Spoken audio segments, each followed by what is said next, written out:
I was sold to a monster, and I had 24 hours to say yes. That's the reality 19-year-old Lena Hayes faces when her father drags her from her ordinary American life straight into the heart of Italy's underworld. One moment she's planning college applications. The next, she's standing in a marble fortress, staring into the cold eyes of Victor Moretti, a crime lord who owns half the city and now claims to own her too. The deal is simple: become his wife or her father dies screaming. If you want to see how far desperation can push someone, stay until the end. Drop a comment with your city so I can see how far this story travels. Now let's begin. The plane touched down in Rome just after midnight, and Lena Hayes knew something was catastrophically wrong. Her father hadn't spoken in 6 hours. Not since they'd boarded in Philadelphia, not during the layover in London, not even when the flight attendant asked if they wanted dinner. He just sat there, knuckles white around the armrest, staring at nothing while sweat beaded on his forehead despite the cabin's cool air. "Dad?" Lena tried again as they shuffled through customs. "What's happening? Why are we here?" Robert Hayes flinched like she'd struck him. Just stay close. Don't talk to anyone." The fluorescent lights of Leonardo da Vinci Airport buzzed overhead, casting everything in a sickly yellow glow. Lena pulled her jacket tighter, suddenly aware of how underdressed she was. Yoga pants, a university hoodie, sneakers she'd been wearing when her father had burst into her apartment 3 hours before their flight. "Pack a bag. Now. We're leaving." "Leaving? Dad, I have class tomorrow." "Lena, please." That single word, cracked and desperate, had frozen her mid-sentence. She'd never heard her father beg. Robert Hayes was a stoic man, a quiet accountant who did taxes for small businesses and spent his evenings watching baseball. He didn't do spontaneous. He didn't do international flights booked at 3 a.m. He definitely didn't sound afraid. So she'd packed. And now here they were, in a country she'd never visited, for reasons he refused to explain. Outside the terminal, the night air hit her like a warm hand. September in Rome apparently meant humidity that made her hair stick to her neck. Her father scanned the pickup area with jerky, panicked movements, his hand trembling as he gripped his single duffel bag. "There," he muttered, nodding toward a black Mercedes idling near the curb. The windows were tinted so dark Lena couldn't see inside. Her stomach twisted. "Dad, whose car is that? Just get in. I'm not getting into some random—" The rear door opened. A man stepped out, tall, broad-shouldered, wearing a suit that probably cost more than Lena's entire semester tuition. His face was hard, expressionless, and he didn't ask if they needed help. He simply opened the trunk and stood there, waiting. Robert grabbed Lena's arm and pulled her toward the car. "Dad, stop. Get in!" His grip hurt. Lena stumbled forward, her heartbeat hammering in her ears as the suited man took their bags with mechanical efficiency. Up close, she could see the bulge under his jacket. A gun. This man was carrying a gun. "Dad, what the hell is going on?" "I'll explain. Just, please, Lena, get in the car." She should have run. Every instinct screamed at her to bolt back into the airport, to find security, to call someone. But her father's face stopped her. He looked broken, hollowed out, like a man standing at the edge of a cliff with no way back. So she got in. The interior smelled like leather and expensive cologne. Another man sat in the driver's seat, older, with gray at his temples and the same dead-eyed expression. Neither of them spoke. The engine purred to life, and they pulled away from the terminal, merging into the sparse late-night traffic. Lena twisted in her seat to face her father. "Talk, now." Robert's hands shook in his lap. He opened his mouth twice before any sound came out. "I made a mistake." "What kind of mistake requires fleeing the country?" "A financial one." The words landed like stones. Lena stared at him, trying to process. "You're an accountant. You manage other people's money. What did you—" "I borrowed from the wrong people." Silence.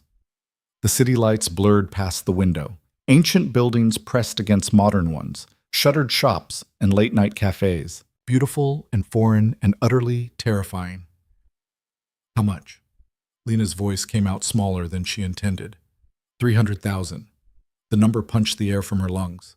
Dollars? Euros. Over $350,000. Lena's mind reeled. Her father lived in a modest apartment, drove a 12-year-old Honda, clipped coupons for groceries. Where had he even... I thought I could fix it, Robert continued, his voice breaking. There was this investment opportunity, a sure thing, and I just needed capital to get in. So I found someone who would lend it to me. I was going to triple the money, pay them back with interest, and finally, he choked on whatever came next. It wasn't a sure thing. Jesus Christ, Dad. I tried to pay them back. I sold everything. The apartment, the car, my retirement accounts. It wasn't enough. They said, he couldn't finish. Lena watched her father crumble in real time. This man who'd raised her alone after her mother died, who'd worked 2 jobs to keep her in decent schools, who'd been so proud when she got her acceptance letter to university. They said if I didn't settle the debt, they'd make an example of me, Robert whispered. And then they offered an alternative. The car turned off the main road onto something narrower, darker. Stone walls rose on either side, crowned with vegetation that spilled over like nature trying to reclaim the city. What alternative? Robert looked at her, and Lena saw something die in his eyes. You. The word hung in the air like a noose. Me, Lena repeated slowly. What does that mean, me? There's a man, an important man. He's willing to forgive the debt if... Robert's voice cracked. If you agree to certain terms. The car climbed higher into the hills, away from the tourist districts, away from anyone who might hear her scream. Lena's hands curled into fists, nails digging into her palms. What terms? Marriage! The world tilted. Lena actually laughed, a sharp, hysterical sound. You're insane. You didn't just drag me to Italy. You sold me like property? It's not like that. Then what is it like? Her voice rose, and the driver's eyes flicked to the rearview mirror. She didn't care. You gambled away money you didn't have, and now I'm supposed to marry some stranger to fix your mess? He's not... It's complicated. How old is he? Silence. Dad, how old? Early 50s. Lena's vision swam. She was 19. 19, still figuring out her major, still getting carded at bars, still occasionally sleeping with her childhood teddy bear when final stress got bad. And her father wanted her to marry a man in his 50s. No. The word came out steady, certain. Absolutely not. Turn this car around. Lena, I'm not doing this. I don't care about your debt. I don't care about your mistakes. You don't get to trade me like collateral. They'll kill me. 4 words. Quiet. Final. Lena froze. Her father met her eyes, and she saw the truth there. This wasn't exaggeration or manipulation. This was fact. If she refused, Robert Hayes was a dead man. There has to be another way, she said, hating how her voice shook. Police? Witness protection. Something. These people own the police. They own judges, politicians, half the businesses in this city. There's no protection from them. There's no running. He reached for her hand and she yanked it away. I know I have no right to ask this. I know I've failed you in every possible way. But please, Lena, I'm begging you, just meet him. Just consider it. Consider marrying a man I've never met to save your worthless ass? The slap would have been kinder than the flinch her words caused. Robert shrank back, and for a moment, Lena almost felt guilty. Almost. The car turned through an ornate iron gate that swung open as they approached. No guard station, but Lena spotted cameras, motion sensors, the kind of security that screamed serious money and serious paranoia. The driveway stretched ahead, lined with cypress trees that stood like sentinels in the darkness. Then the villa came into view.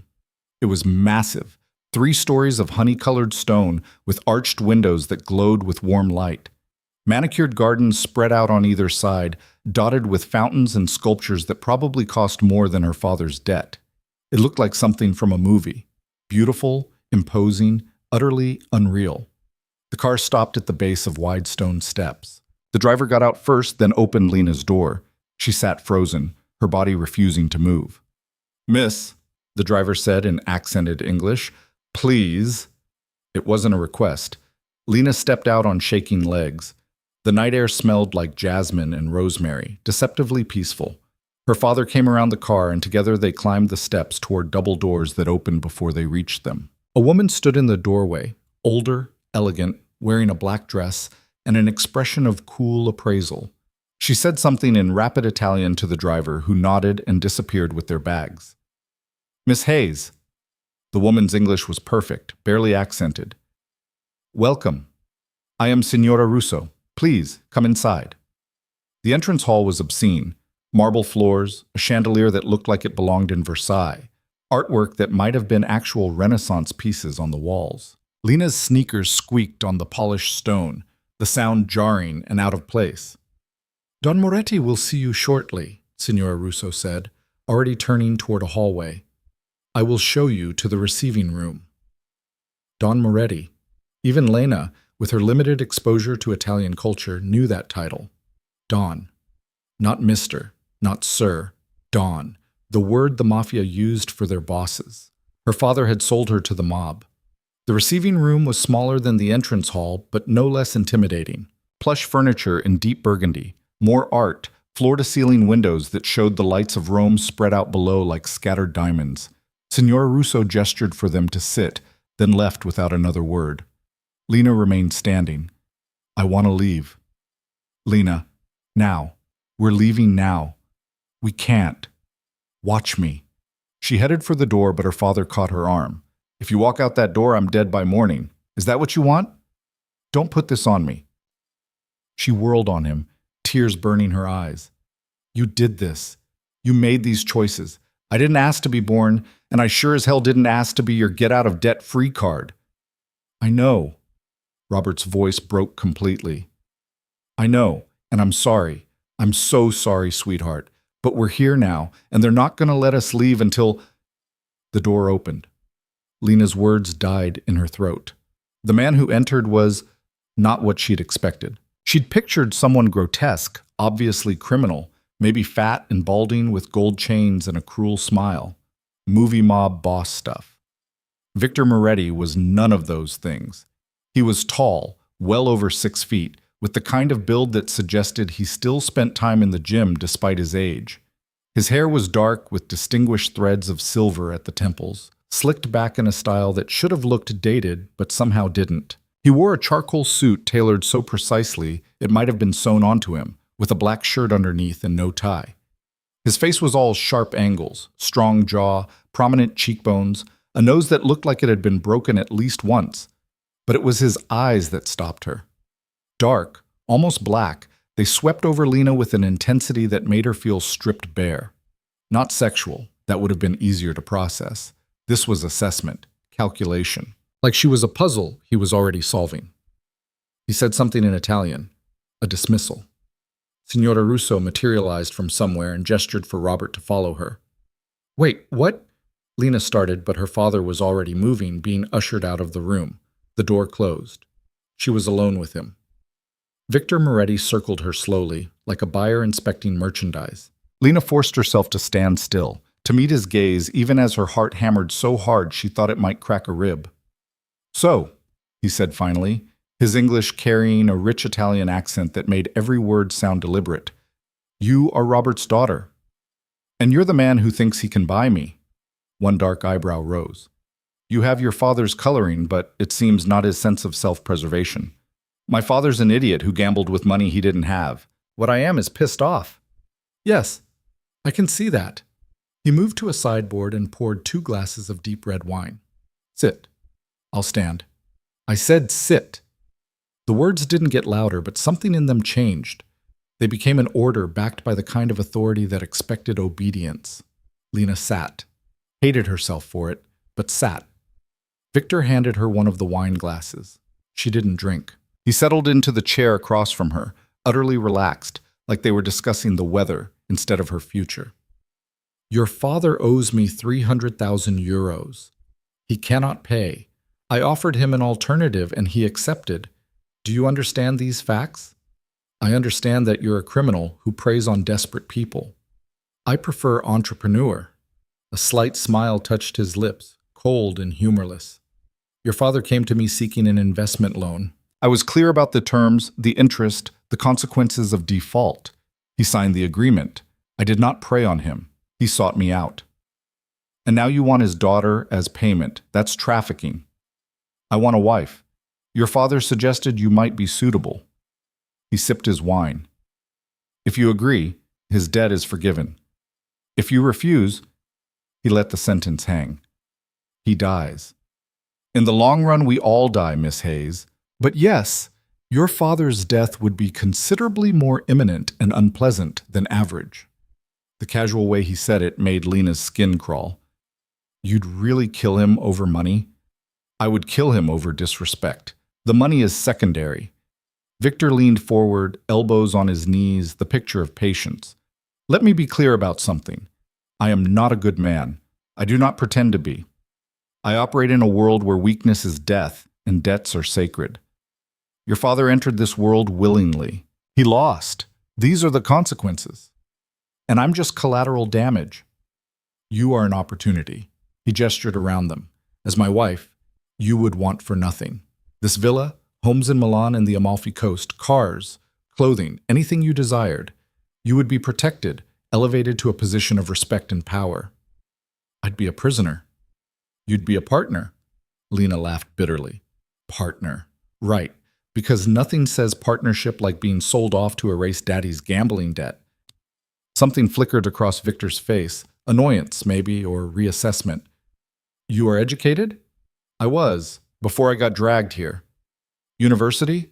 Second year, English literature. She didn't know why she was answering, maybe because it felt like holding on to something real in this surreal nightmare. Interesting? He stood, moving to the windows. With his back to her, he seemed less intimidating, just a man in a nice suit looking at a pretty view. I have no need for a trembling, terrified wife who submits out of fear. That would bore me. But a woman with fire, with intelligence. He turned back to face her. That could be valuable. I'm not for sale. Everything is for sale, Miss Hayes. The only question is price. He crossed back to her, and Lena forced herself not to lean away as he stopped directly in front of her chair. Here is my offer. Agree to marry me, and your father's debt disappears. More than that, he receives a monthly stipend, enough to live comfortably for the rest of his life. You remain here, as my wife, learning our ways and our language. After 1 year, if you are truly miserable, we can discuss alternative arrangements. Divorce? Something like that. It was a trap, had to be. Men like this didn't just let people walk away. But Lena's mind raced through her options and kept coming back to the same terrible conclusion. She had none. She could refuse. Her father would die, probably horribly, and Lena would… what? Fly home? The men who'd driven them here would never let her reach the airport. She could try to run, but where? She didn't speak Italian, didn't know the city, had no money and no resources. They'd find her in hours. She could fight, scream, kick, claw her way to the door. And then what? There were guards, cameras, locked gates. Fighting would only delay the inevitable. Or she could agree, buy time. Marry this monster and look for an opening, a weakness, some way to escape once she'd learned the layout and the rhythms of this place. If I say yes, Lena said slowly, I want terms. Victor's expression sharpened with interest. Go on. My father gets his money, like you said, but I want proof he's safe, regular contact. Done. Next? I'm not sleeping with you. The words tumbled out, desperate and defiant. I don't care what marriage traditionally means. You don't touch me. Something dark passed through his eyes. That term may not be realistic long term, but I have no interest in forcing myself on an unwilling woman. You'll share my quarters, but not my bed until you choose otherwise. I won't choose otherwise. We'll see. He said it like a certainty, and Lena wanted to throw her wine glass at his arrogant face. Other terms? Freedom to move around the house. I'm not going to be locked in a room like some prisoner. The villa and grounds are yours to explore, with escort. The city beyond requires permission. Agreed? Each concession made it worse somehow, made it real. Lena swallowed hard. When? When what? When would the wedding be? 3 days. We have a chapel on the grounds, a priest who asks no questions, simple, private, legal. 3 days to prepare to marry a stranger. 3 days before her life stopped being her own. And if I refuse? She asked quietly. If I say no, what happens to me? Victor tilted his head, considering. You leave with your father. You're placed on the first plane to America, and within a week Robert Hayes is found in pieces in a dozen different locations. Nausea rolled through her stomach. You're a monster. Yes, he didn't even flinch. But I'm a monster who keeps my promises. Agree to this marriage, and I promise your father lives. I promise you'll be protected, provided for, treated with respect as my wife. I will not abuse you. I will not force you, but I will expect loyalty, discretion, and eventually, his eyes traveled over her deliberately. Cooperation. Cooperation. The word tasted like ash. We both know how this ends, Lena. He used her first name for the first time, and she hated how intimate it sounded in his accent. You agree because you have no real choice. I accept because you're young, beautiful, and intelligent enough to be useful. We make the best of an imperfect situation. Who knows? You might even find aspects of this life appealing. I'll hate you. The words came out venomous. Every single day I'll hate you. Hate me then. As long as you stand beside me when it matters, your feelings are your own. He extended his hand like they were concluding a business deal. Lena stared at it, strong, tanned, with a scar across the knuckles that told stories she didn't want to know. This was it, the moment. Say yes and become Mrs. Victor Moretti, property of a crime lord. Say no and watch her father die, knowing she could have saved him. Some choice. Lena's hand shook as she reached out. Their fingers touched, and Victor's grip was warm, firm, completely controlled. He pulled her to her feet, close enough that she could smell his cologne, something woody and expensive. Say it, he commanded softly, so there's no misunderstanding. Her throat felt like sandpaper. I agree. To marry you, to be your wife. Each word was a nail in her own coffin. In exchange for my father's debt forgiven and his safety guaranteed. Good. Victor released her hand but didn't step back. Your father will be escorted to a hotel tonight and given money for expenses. Tomorrow, Signora Russo will take you for measurements. You'll need appropriate clothing. The day after, you'll meet with the priest. 3 days from now, we marry. Any questions?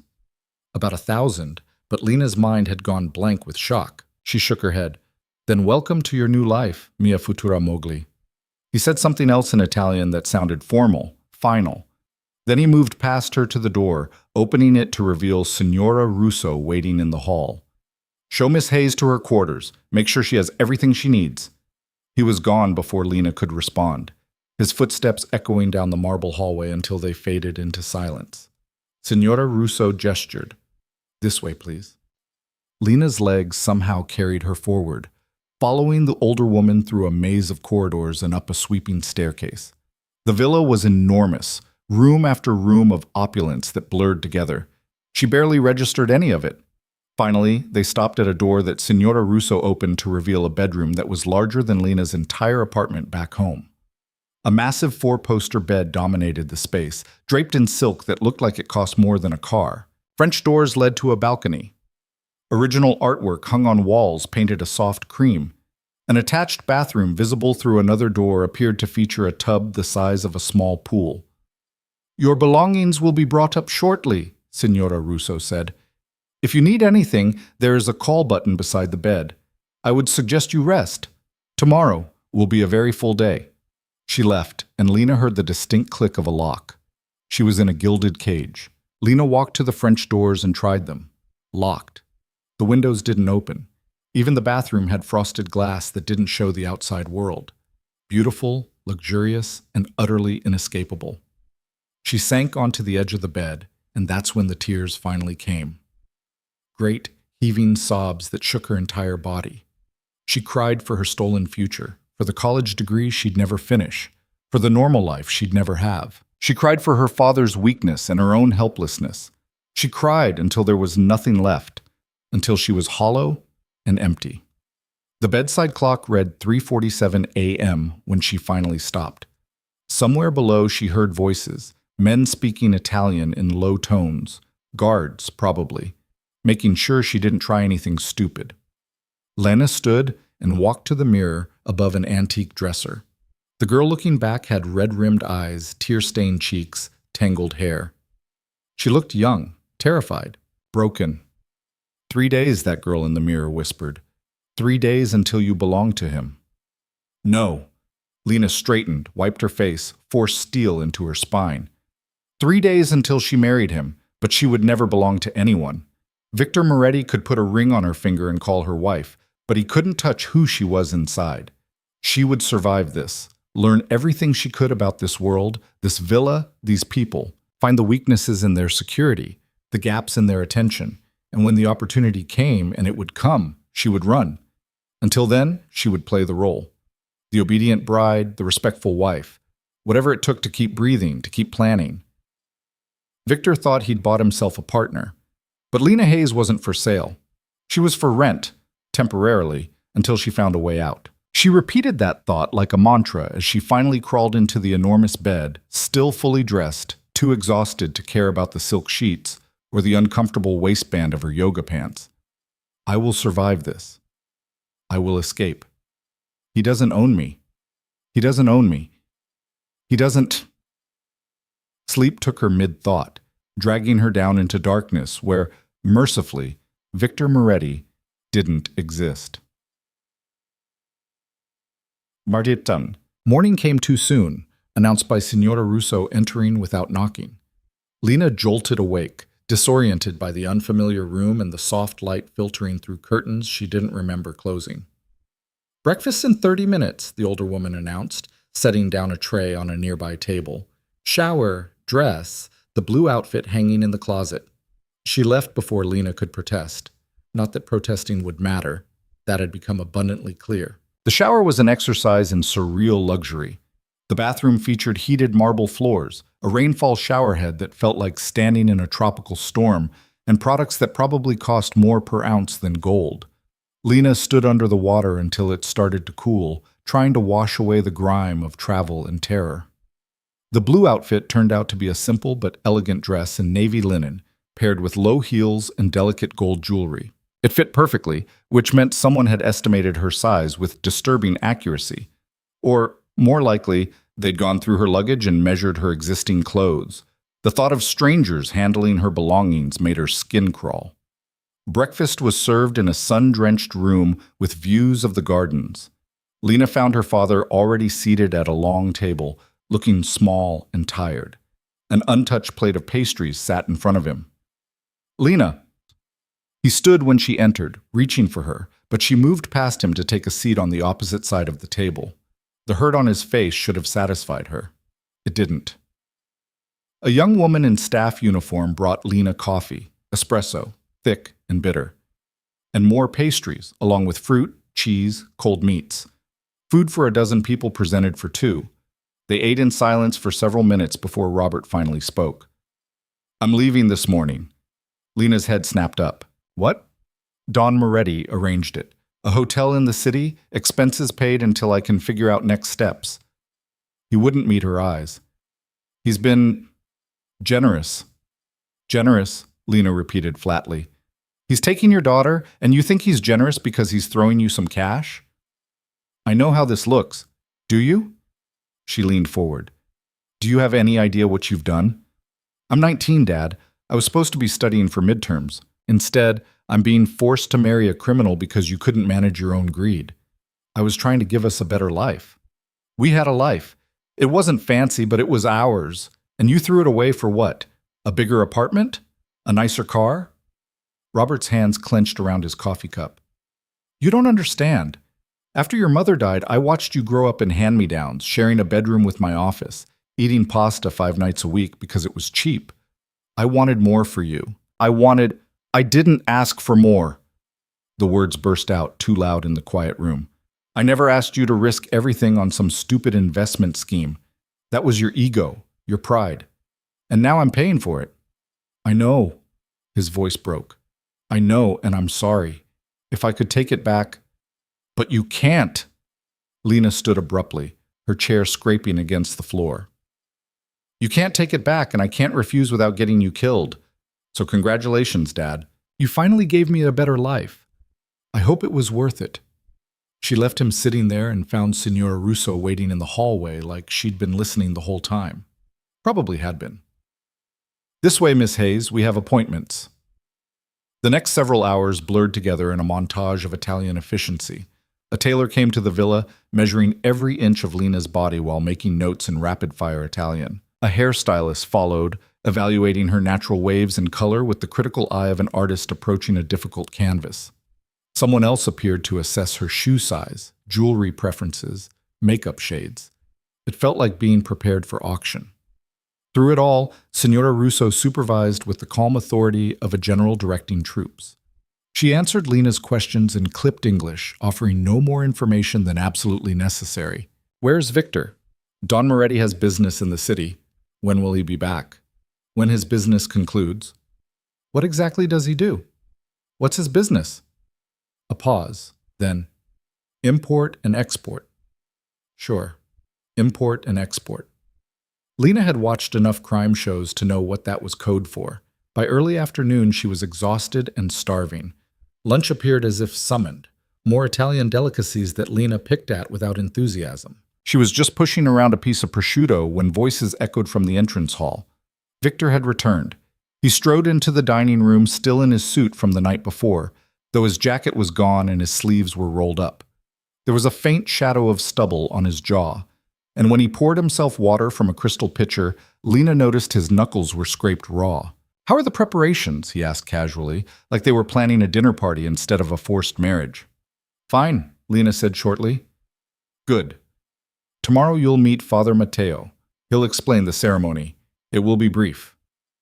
"Can't wait." Victor's eyes narrowed at her tone. He dismissed Signora Russo with a gesture, and suddenly they were alone. He took the chair her father had occupied that morning, close enough that Lena could see the flecks of amber in his dark eyes. "Let me be clear about something," he said quietly. "I understand that you're angry. You have every right to be. But disrespect, particularly in front of others, will not be tolerated. When we are alone, you may speak your mind. In public, you will be polite, deferential, and loyal. Do you understand?" "Or what?" The words escaped before Lena could stop them. "You'll kill me too?" "No." He leaned back, studying her. "But I will make your life here considerably more difficult than it needs to be. You want freedom to move around the villa? Earn it by showing you can be trusted. You want contact with your father? Prove you understand the rules. This doesn't have to be a prison, Lena, but if you fight me at every turn, that's exactly what it will become." Lena's jaw clenched. She wanted to throw her plate at him, to scream, to do anything to crack that infuriating calm. But she forced herself to breathe, to think, play the role, buy time. "I understand," she said through gritted teeth. "I don't think you do. Not yet." Victor stood, moving around the table to stand behind her chair. Lena's muscles locked as she felt his presence at her back, too close. "You think this is temporary. You think you'll find a way out, back to your American life. You won't." His hand came to rest on her shoulder, not gripping, just touching, his palm warm through the thin linen of her dress. Lena stopped breathing. "This is your life now," Victor continued, his voice low and inexorable. "The sooner you accept that, the easier it becomes. Fight it, and you'll only hurt yourself. I've broken stronger people than you, Lena. Don't make me break you too." Then he was gone, his footsteps receding down the hall, leaving Lena trembling with rage and something else she refused to name. Fear. For the first time since this nightmare began, real fear settled into her bones. Because Victor Moretti wasn't bluffing. He wasn't some movie villain who would monologue about his plans and leave an obvious escape route. He was a man who'd built an empire on violence and control, and he'd just made it clear that Lena was now part of that empire. Property. She sat frozen in that chair for long minutes before Signora Russo returned, politely informing her that the evening meal would be served at 8, dress code semi-formal, and Don Moretti expected her presence. Of course he did. The rest of the day passed in a haying. Lena retreated to her room, tested the doors and windows again, still locked, and tried to formulate some kind of plan. But every scenario ended the same way. Guards, guns, gates. No money, no passport. She'd checked her bag. It was gone. No way to even call for help. At 7:45, Signora Russo knocked and entered, carrying a dress. For dinner. It was deep emerald green, simple but elegant, with a neckline that showed just enough collarbone to be sophisticated. Lena put it on because refusing seemed pointless. The woman also brought jewelry, real gold, possibly real emeralds in the earrings, and watched with approval as Lena mechanically accessorized herself. "You look lovely," Signora Russo said, and Lena couldn't tell if there was sympathy in her voice or just professional satisfaction. Dinner was served in a different room, smaller and more intimate, with only 2 place settings at a table clearly meant for 12. Victor was already there, changed into dark slacks and a crisp white shirt that somehow made him look both civilized and dangerous. He stood when she entered. Beautiful. Lena sat without responding. The meal was exquisite. Multiple courses of things Lena couldn't identify, but that tasted like heaven. She ate mechanically, aware of Victor watching her between bites.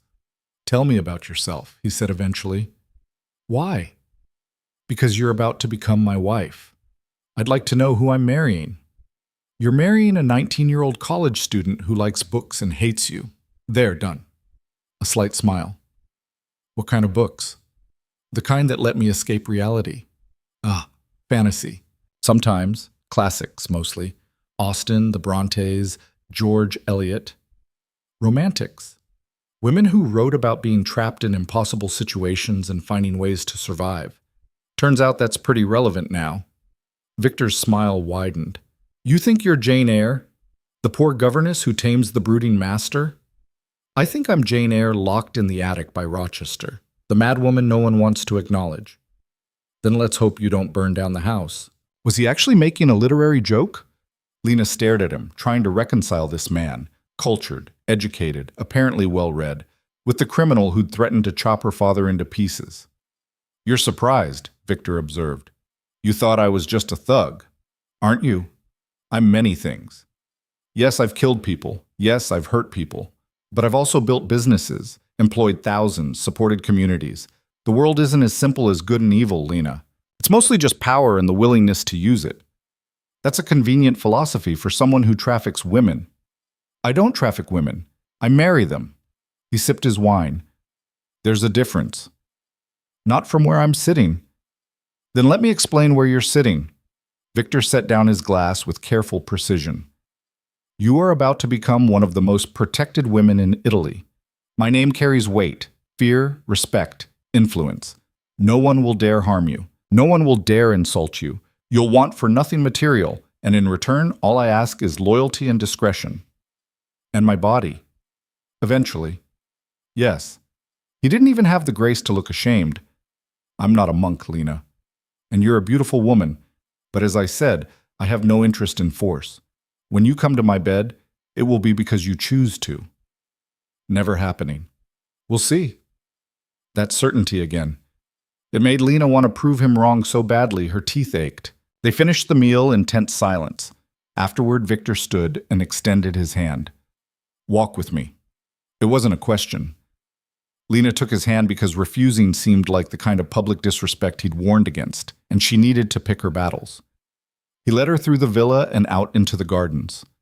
Night had fallen, and the grounds were illuminated by subtle lighting that made the fountains glow and cast romantic shadows among the hedges. It should have been beautiful. Instead, it felt like a gilded cage with better landscaping. "Tomorrow," Victor said as they walked, "you'll meet Father Matteo. He's been with my family for years. Trust him." "I don't trust anyone here." "Fair enough, but he'll answer your questions about the ceremony, about what's expected." "What is expected? Besides the obvious." Victor stopped by a fountain, watching water cascade over stone. "You'll stand beside me. Say the words, wear the ring. After, there will be a small dinner with my closest associates, men you'll need to recognize and respect. Then we'll retire to my quarters." Lena's stomach dropped. "You said to sleep, in separate rooms within the suite." He turned to face her. "I keep my promises, Lena. You won't share my bed until you're ready." "And if I'm never ready?" "Then we'll have a very long celibate marriage." He said it lightly, but something in his expression suggested he didn't believe that outcome for a second. They walked further, and Lena realized they'd reached the edge of the property. A high stone wall ran along the perimeter, topped with something that glinted in the moonlight. Glass? No, razor wire, decorative but deadly. Don't even think about it, Victor said quietly. About what? Climbing over. The wall is electrified. Even if you made it, there are guards, cameras, motion sensors. You'd be caught before you reach the main road. Sounds like a prison. Sounds like security. I have enemies, Lena. People who would love to hurt me by hurting what's mine. These measures keep you safe. I was safe in Philadelphia. Were you? He turned to her, and in the low light his face looked almost gentle. Your father's debt would have followed you there eventually. His creditors would have found you, used you to pressure him. At least here, you are protected. Protected and owned. Yes. No apology, no justification, just brutal honesty. They stood there in the garden, the sound of the fountain filling the silence between them. Lena searched Victor's face for something, regret, shame, anything human. But all she saw was that calculating assessment, like she was a problem he was determined to solve. It's late, he finally said. You should rest. Tomorrow is another long day. He walked her back to her room, and this time Lena noticed the guard stationed subtly at the end of the hallway. Young, alert, definitely armed. More decoration for her gilded cage. At her door, Victor paused. Sleep well, mia futura mogli. What does that mean? My future wife. He reached out and tucked a strand of hair behind her ear, the gesture startlingly intimate. 2 more days, Lena. Then you'll be mine in truth. He left her there, and Lena entered her beautiful prison, hearing the lock click behind her. 2 more days. 48 hours until she became Mrs. Victor Moretti. And still no plan, no escape, no hope. Lena stood at the window looking out at the twinkling lights of Rome in the distance. Freedom was right there, visible but untouchable. Like everything else in this nightmare. She pressed her palm against the glass, and for the first time since childhood, she prayed. Not to any specific deity, she wasn't sure she believed anymore, but to the universe, to fate, to anything listening. Please, help me find a way out, please. The glass stayed cold against her skin, and the city lights kept twinkling, and no answer came. The morning arrived with brutal efficiency. Lena hadn't slept, just stared at the ceiling until gray light began filtering through the curtains, counting down the hours until her life officially ended. 41 hours now. Less than 2 days. Signora Russo appeared at 7 sharp, already dressed and composed, carrying a breakfast tray that Lena ignored. Father Matteo will be here at 9, the older woman announced, setting down the tray with a pointed look at the untouched food. You should eat something. I'm not hungry. Eat anyway. Fainting during your wedding preparations would be, inconvenient. The way she said it, clinical, detached, made Lena wonder what this woman thought of the situation. Did Signora Russo care that her employer was forcing a teenager into marriage? Or was this just another task on her daily checklist, somewhere between supervising the staff and ordering groceries? Lena forced down some bread and coffee, her stomach rebelling with every swallow. By the time she was dressed, another perfectly fitted outfit that had appeared in the closet overnight, her hands were shaking. Father Matteo turned out to be a small man in his 60s, with kind eyes, and the sort of gentle demeanor that probably worked well for baptisms and funerals. He greeted Lena in accented English, his smile warm and apparently genuine. Miss Hayes, what a pleasure to meet you. Don Moretti has told me so much about you. Lena doubted that very much, but managed a polite nod. They were meeting in what Signora Russo called the morning room, another space filled with antiques and artwork that probably belonged in a museum. Father Matteo settled into a chair and gestured for Lena to sit across from him. I understand this is all quite sudden for you, he began gently. An international marriage, a new culture, many changes at once. That's one way to put it. If he noticed the edge in her voice, he didn't comment. The ceremony itself will be simple. Traditional vows, the exchange of rings, my blessing. The entire service should take no more than 20 minutes. 20 minutes to sign away her freedom. Seemed about right. And after? Lena asked. What happens after? There will be a dinner, as is customary. Don Moretti has invited his closest associates to welcome you into the family. Family. The word tasted bitter. Is that what we're calling organized crime now? Father Mateo's smile didn't waver. I've known Victor since he was a boy. He can be intense, but he is not without honor. If he has promised to care for you, he will keep that promise. He promised not to force me into bed. That's a pretty low bar for honor. Perhaps. The priest folded his hands in his lap. But it is more than many men in his position would offer. Victor Moretti is a complicated man, Miss Hayes. Capable of great violence, yes, but also great loyalty. If you are his wife, he will protect you with his life. I don't want his protection. I want my freedom. We rarely get what we want in this life. We get what we're given, and we make the best of it. Father Mateo leaned forward, his voice dropping. I cannot change your circumstances, but I can tell you that many women would consider themselves fortunate to marry a man of Don Moretti's wealth and influence. Then maybe he should marry one of them instead of me. The priest sighed. You have fire, that's good. You'll need it. He stood, smoothing his cassock. The ceremony is the day after tomorrow at 4 o'clock. I suggest you use the time between now and then to prepare yourself mentally and spiritually.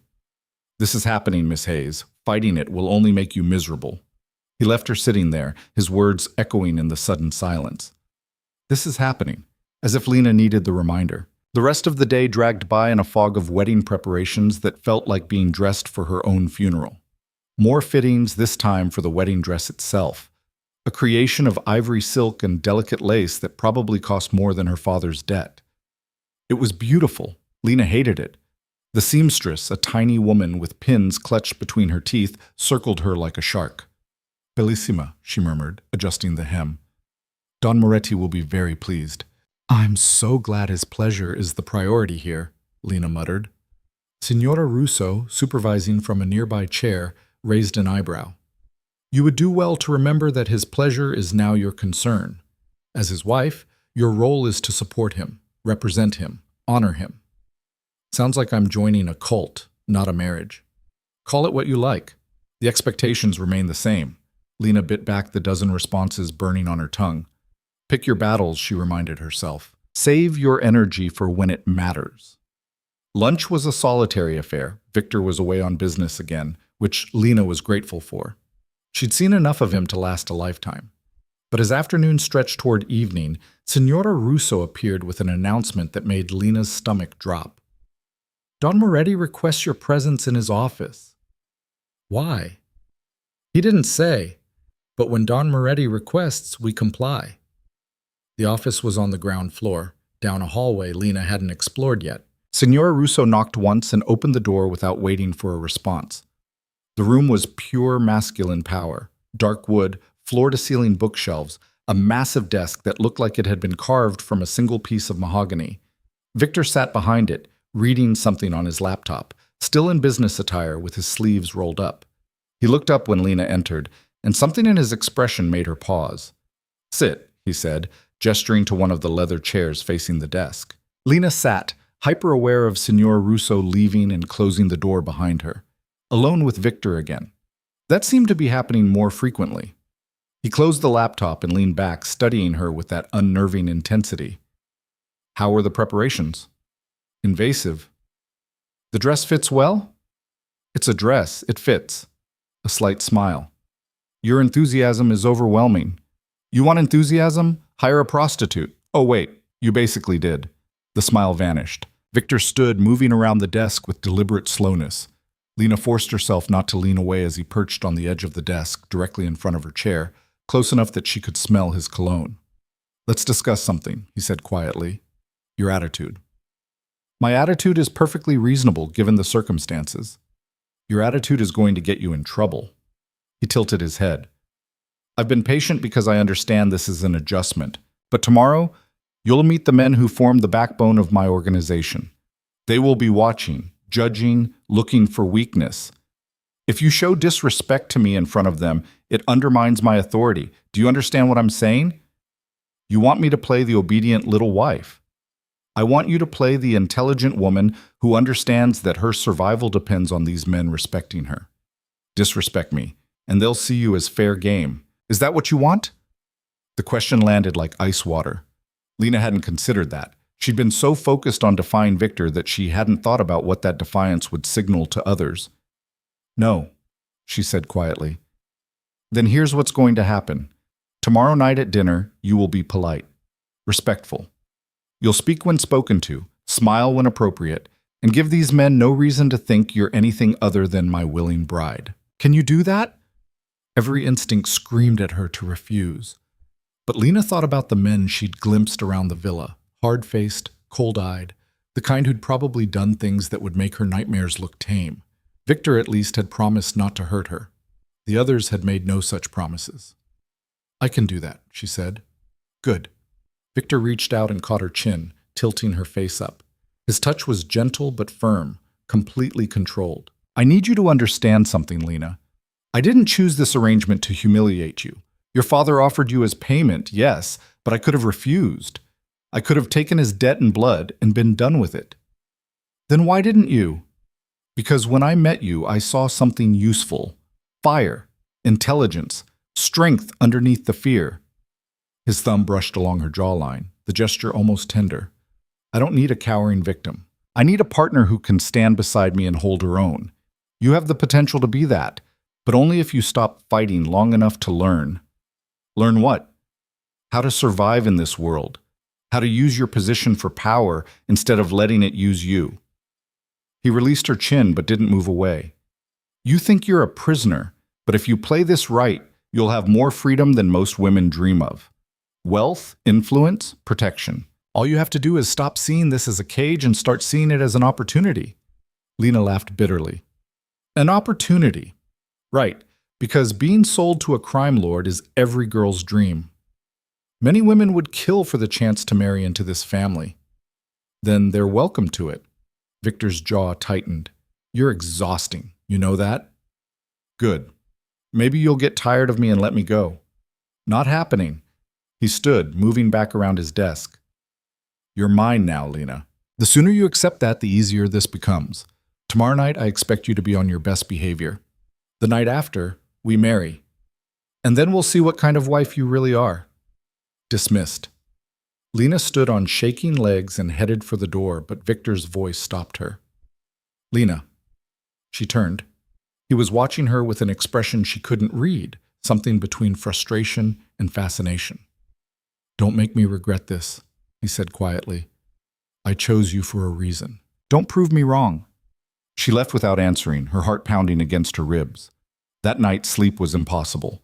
Lena paced her room like a caged animal, testing the doors and windows for the 100th time, searching for any weakness in her prison. There was none. Victor's security was absolute. By dawn, she'd made a decision. She would play along.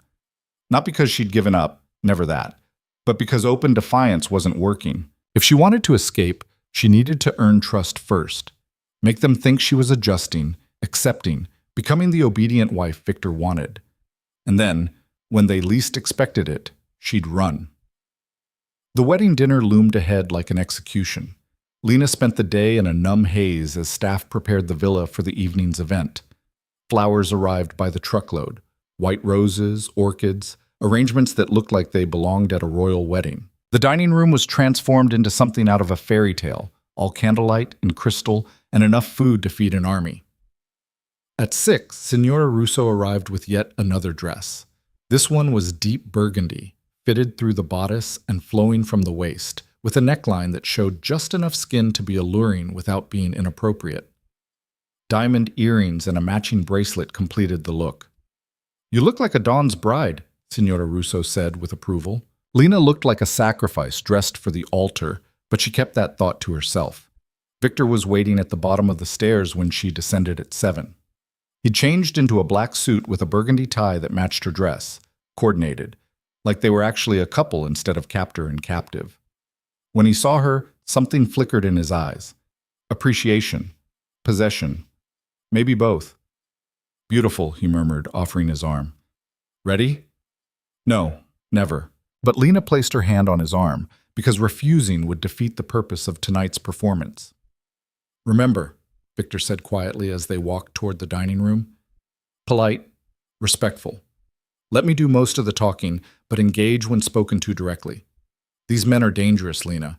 Don't give them reason to see you as weak. The dining room was already full. 8 men stood as Victor entered, and Lena felt their eyes rake over her with varying degrees of interest and assessment. They were all older, 40s to 60s, wearing expensive suits and watches that cost more than cars. The kind of men who smiled with their mouths but not their eyes. "Gentlemen," Victor said smoothly, his hand settling possessively on Lena's lower back, "allow me to introduce my fiancée, Lena Hayes. Lena, these are my closest associates and advisors." He went around the room, introducing each man. Marco, his second in command, with silver hair and a scar bisecting his left eyebrow. Giovanni, who handled logistics, short and stocky with cold blue eyes. Dante, finances, tall and thin like a blade. The names blurred together, but Lena forced herself to smile, to nod, to murmur polite greetings in English that they returned with accented courtesy. They were all watching her, judging, trying to figure out who she was and what she meant to Victor. Dinner began with a toast. Marco raised his glass, his Italian rapid and fluid, but Lena caught Victor's name and her own. Something about fortune and family. Everyone drank and Lena sipped her wine, trying not to choke on the irony. The meal itself was spectacular, course after course of Italian cuisine that should have been delicious but tasted like sawdust in Lena's mouth. She picked at her food, hyper-aware of Victor beside her, his presence a constant reminder of her new reality. The conversation flowed in Italian, too fast for Lena to follow. But periodically, someone would address her directly in English, and she'd force herself to respond with the careful politeness Victor had demanded. "How are you finding Italy, Miss Hayes?" Giovanni asked during the third course. "It's beautiful," Lena said, the lie smooth as glass. "Very different from home, but beautiful." "And you're not frightened? To be so far from America?" Trap question. Lena could feel it. She glanced at Victor, who was watching her with that calculating expression. "I'm adjusting," she'd said carefully. "Victor has been very welcoming." "Has he?" Marco laughed, the sound not entirely friendly. "Our Don can be quite intense. I hope he's not overwhelming you." "Not at all. He's been a perfect gentleman." Victor's hand found hers under the table, squeezing once. Approval, maybe. Or warning. Dante leaned forward, his eyes sharp. "Tell me, Miss Hayes, what do you think of our way of life here? It must be quite shocking to someone from your background." Another trap. Lena set down her fork, meeting his gaze directly. "I think every culture has its own rules and traditions. I'm here to learn yours." A diplomatic answer, Dante observed. "But do you approve?" "I approve of loyalty," Lena said, pulling from something Victor had said earlier. "And from what I understand, that's the foundation of everything here. Loyalty and respect." Several of the men exchanged glances. Marco's expression shifted into something that might have been grudging respect. "Smart girl," he said to Victor in English. "Where did you find her?" "She found me," Victor replied smoothly. "Or rather, her father did. But the moment I met Lena, I knew she was special." Lies. All lies. But delivered with such conviction that even Lena almost believed them. The conversation shifted back to Italian, but Lena noticed the men watching her with less suspicion now. She'd passed some test she hadn't known she was taking. As the meal wound down, Marco stood, raising his glass again. This time, he spoke in English. "To Don Moretti and his bride. May your union be long, prosperous, and filled with strong sons to carry on the family name." Everyone drank. Lena forced down her wine, trying not to think about the implications of strong sons. The idea of being pregnant with Victor's child made her want to vomit. After dinner, the men retired to Victor's office for cigars and business talk. Lena was dismissed with polite nods and knowing looks that made her skin crawl. Signora Russo appeared to escort her back to her room. "You did well tonight," the older woman said as they climbed the stairs. "Better than expected." "Is that supposed to be a compliment?" "It's an observation. Don Moretti's associates can be difficult. You handled them with appropriate respect. He'll be pleased." "Lucky me." Back in her room, Lena tore off the dress and jewelry, scrubbing her face clean of makeup like she could wash away the evening itself. She'd played her part, smiled and nodded and said all the right things, and she'd hated every second of it. But it had worked. She'd seen the shift in how those men looked at her, from curiosity to cautious acceptance. If she kept this up, If she convinced them she was adjusting, maybe they'd lower their guard. Maybe she'd find an opening. She was still awake when she heard footsteps in the hallway, sometime after midnight. Victor's voice, low and pleased, speaking to someone in Italian. Then silence. Tomorrow was her wedding day. Lena stood at the window watching the dark gardens below. Somewhere beyond those walls was freedom, Rome, the airport, home. It felt impossibly far away. One more day, she whispered to her reflection.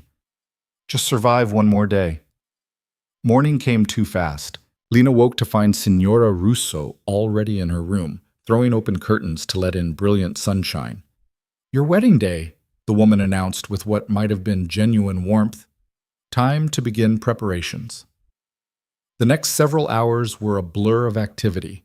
Hair and makeup artists arrived, transforming Lena into someone she barely recognized. Her hair was swept up in an elegant twist, with delicate curls framing her face. The makeup was subtle but flawless. She looked older, sophisticated, beautiful in a way that felt like wearing someone else's face. Then came the dress. It took 3 people to get her into it. The silk whispered against her skin, cool and expensive. The lace overlay caught the light, making her shimmer.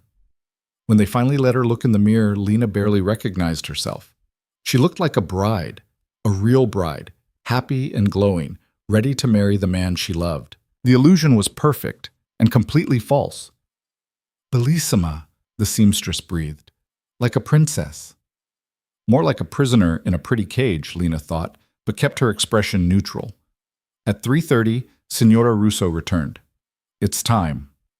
The chapel was in the villa's east wing, a small stone building that looked like it had been standing for centuries. Inside, afternoon light filtered through stained glass windows, painting everything in jewel tones. Flowers covered every surface, those white roses and orchids Lena had seen yesterday, arranged with artistic precision. And at the front, beside Father Matteo, stood Victor. He'd traded his usual dark suits for something even more formal, charcoal gray with subtle pinstripes, a vest, a silver tie. He looked powerful, dangerous, and completely in control. When he saw Lena enter, his expression shifted into something that might have been genuine admiration. The walk down the aisle felt like a death march. Lena's heels clicked on the stone floor, each step bringing her closer to the point of no return. The chapel was empty except for the same 8 men from last night, serving as witnesses to this travesty. Victor extended his hand when she reached him. Lena took it because she had no choice, his fingers warm and steady around hers. Father Matteo began speaking in Italian, his voice echoing in the small space. Lena understood none of it, just let the words wash over her while her mind screamed. This was happening, actually happening. In minutes, she'd be married to this man, bound to him legally and probably trapped forever. The vows, Father Matteo said in English, nodding to Victor. Victor turned to face her fully, still holding her hand. He began speaking in Italian, his voice low and steady, his eyes never leaving hers. The words were incomprehensible to Lena, but the tone was clear, solemn, binding, final. Then Father Matteo looked at her. And now, Miss Hayes, if you would repeat after me. This was it, the moment of choice that wasn't really a choice at all. The priest began speaking slowly in Italian, pausing after each phrase for Lena to repeat. She stumbled through the unfamiliar words, her accent probably atrocious, but she got through them. Promises she didn't understand in a language she couldn't speak, binding her to a man she didn't love. The rings, Father Matteo prompted. Marco stepped forward, presenting a small velvet box. Inside were 2 bands, one clearly masculine, heavy platinum, the other more delicate but still substantial, with diamonds that caught the light like captured stars. Victor took the smaller ring and reached for Lena's left hand. His fingers were steady as he slid the band onto her ring finger, the metal cool against her skin. With this ring, he said in English, clearly for her benefit, I bind myself to you. What's mine is yours. My protection, my name, my life. Then it was her turn. Lena's hand shook as she took the larger ring and reached for Victor's hand. Up close, she could see old scars on his knuckles, marks of violence she didn't want to think about. Repeat after me, Father Matteo said gently, giving her the English version. With this ring, I bind myself to you. With this ring, I bind myself to you, Lena whispered. What's mine is yours. What's mine is yours. She had nothing. No money, no freedom, nothing but the clothes on her back, and those belonged to Victor now, too. My loyalty, my trust, my life. The words stuck in her throat. Lena looked up at Victor, found him watching her with an expression she couldn't decipher. Not quite triumph, not quite tenderness. Something in between. My loyalty, she forced out. My trust. My life. The ring slid onto his finger. Too easy. Too final. I now pronounce you husband and wife, Father Matteo declared in English. Don Moretti, you may kiss your bride. Lena's heart stopped. She hadn't thought about this part. Kissing Victor, here in front of witnesses, sealing this mockery of a marriage with physical contact. Victor's hand came up to cup her face, gentle but inexorable. He leaned in slowly, giving her time to see it coming, to prepare. Or maybe to panic. Lena couldn't tell. His lips met hers softly at first, testing, then firmer, more insistent. Not forcing, but claiming. The kiss was skilled, controlled, and completely overwhelming. Lena's first instinct was to pull away, but Victor's hand on her face held her there, and some traitorous part of her brain registered that he tasted like mint and wine and something uniquely him. When he finally pulled back, Lena's lips were tingling and her breath was coming too fast. Victor's eyes were dark, satisfied, possessive. Hello, wife, he murmured, just for her. The witnesses erupted in applause. Marco called out something in Italian that made the others laugh. Victor tucked Lena's hand into the crook of his arm and turned them to face their audience, his expression one of pure masculine satisfaction. It was done. Lena Hayes was now Lena Moretti, wife to one of Italy's most dangerous men, and she had absolutely no idea how to survive what came next. The reception dinner felt like an extension of the nightmare, except now Lena wore a ring that caught the candlelight with every movement, a constant reminder of what she'd just done. Victor kept her close, his hand never leaving the small of her back as they moved through the transformed dining room where their wedding guests waited. The same 8 men from the previous night had been joined by their wives, women who ranged from Lena's age to their 50s, all dripping in jewelry and designer clothes, all watching her with expressions that varied from curiosity to barely concealed pity. Lena wondered which of them had been in her position once, sold or traded or forced into this world of marble floors and blood money. Smile, Victor murmured in her ear as they approached the head table. You look like you're attending a funeral. Feels appropriate, Lena muttered back, but she arranged her face into something resembling contentment. The dinner was even more elaborate than the night before. Course after course of exquisite food that Lena pushed around her plate while conversation swirled around her in rapid Italian. She caught her name occasionally, saw the glances thrown her way, felt the weight of judgment from every direction. Marco's wife, a striking woman named Lucia, with sharp cheekbones and sharper eyes, leaned across the table during the 4th course. How are you finding married life so far, Mrs. Moretti? The title felt like a slap. Mrs. Moretti. That was her now, legally and completely. It's been an adjustment, Lena said carefully, aware of Victor listening beside her. Everything is so different from what I'm used to. I imagine so. America to Italy, civilian life to this. Lucia gestured vaguely at the opulent surroundings. It takes time to adapt, but you will. We all do eventually. There was something in her tone, sympathy, maybe, or warning. Lena couldn't tell which. How long have you been married? Lena asked, desperate to shift the focus away from herself. 23 years. I was 17 when I married Marco. Lucia sipped her wine, her expression unreadable. Young, like you. Terrified like you. But I survived. More than survived. I built a life. You will too, if you're smart. Before Lena could respond, Victor stood, tapping his glass with a knife. The room fell silent immediately, all eyes turning to him. He spoke in Italian first, his voice carrying that natural authority that made people listen. Lena caught the word for wife, Mowgli, and her own name, but the rest was incomprehensible. Whatever he was saying made the men nod approvingly, and the women exchanged knowing looks. Then he switched to English, clearly for her benefit. And now, in a language my beautiful wife can understand. His hand found her shoulder, squeezing gently. Lena has entered our family today, bringing with her intelligence, strength, and a fire I find compelling. I expect each of you to treat her with the respect her position demands. She is under my protection, which means she is under yours as well. Anyone who threatens her, threatens me. The declaration should have been comforting. Instead, it felt like being claimed in front of an audience, Victor marking his territory for all to witness.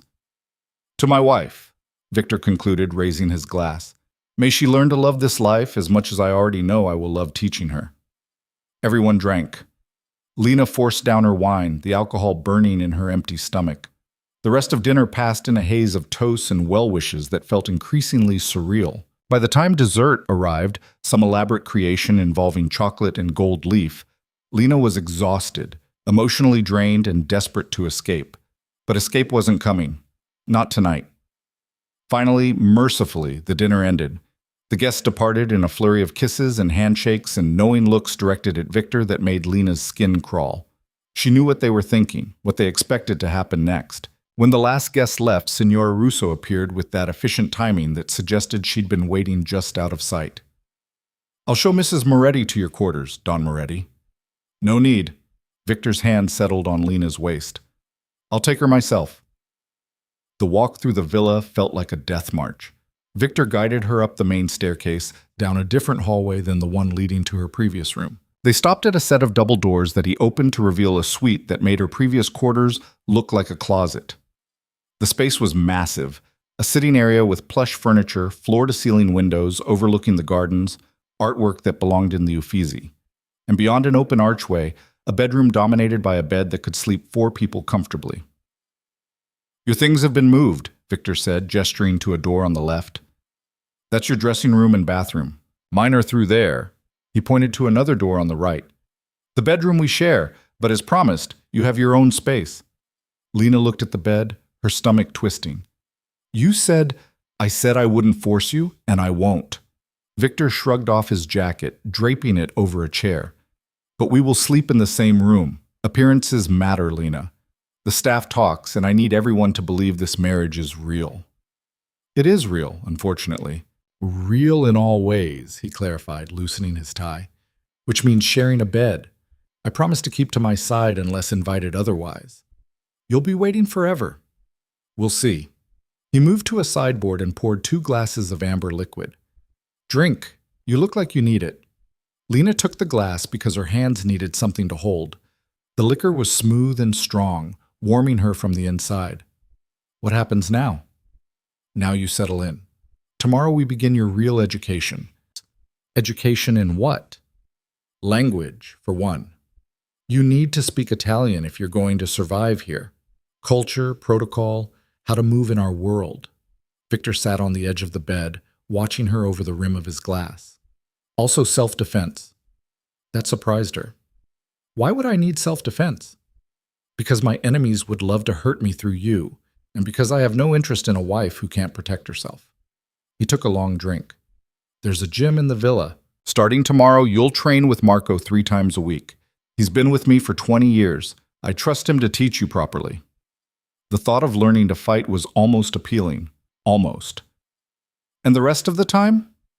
You'll learn to run this household, meet with the other wives, attend functions at my side. You're Mrs. Moretti now. That comes with responsibilities. Sounds thrilling. It's survival. Victor stood, moving toward his dressing room. I suggest you change into something comfortable. It's been a long day. He disappeared through the door, leaving Lena standing in the middle of her new prison. She drained her glass and moved to the dressing room he'd indicated. It was enormous, lined with built-in wardrobes already filled with clothes she'd never chosen. The wedding dress would need to be hung up, but Lena couldn't face dealing with it yet. Instead, she found a simple nightgown. Silk, of course, because apparently cotton didn't exist in Victor's world, and changed in the attached bathroom. The bathroom was pure luxury. Marble everywhere, a shower that could fit 6 people, that tub she'd noticed before that was definitely big enough to swim in. Under other circumstances, Lena might have appreciated it. Now it just felt like another cage, prettier than most, but a cage nonetheless.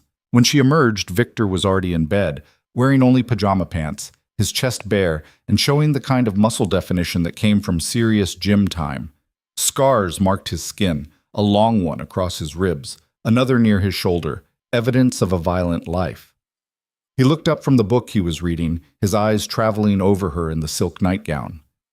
"Much better. Come to bed." Lena's feet refused to move.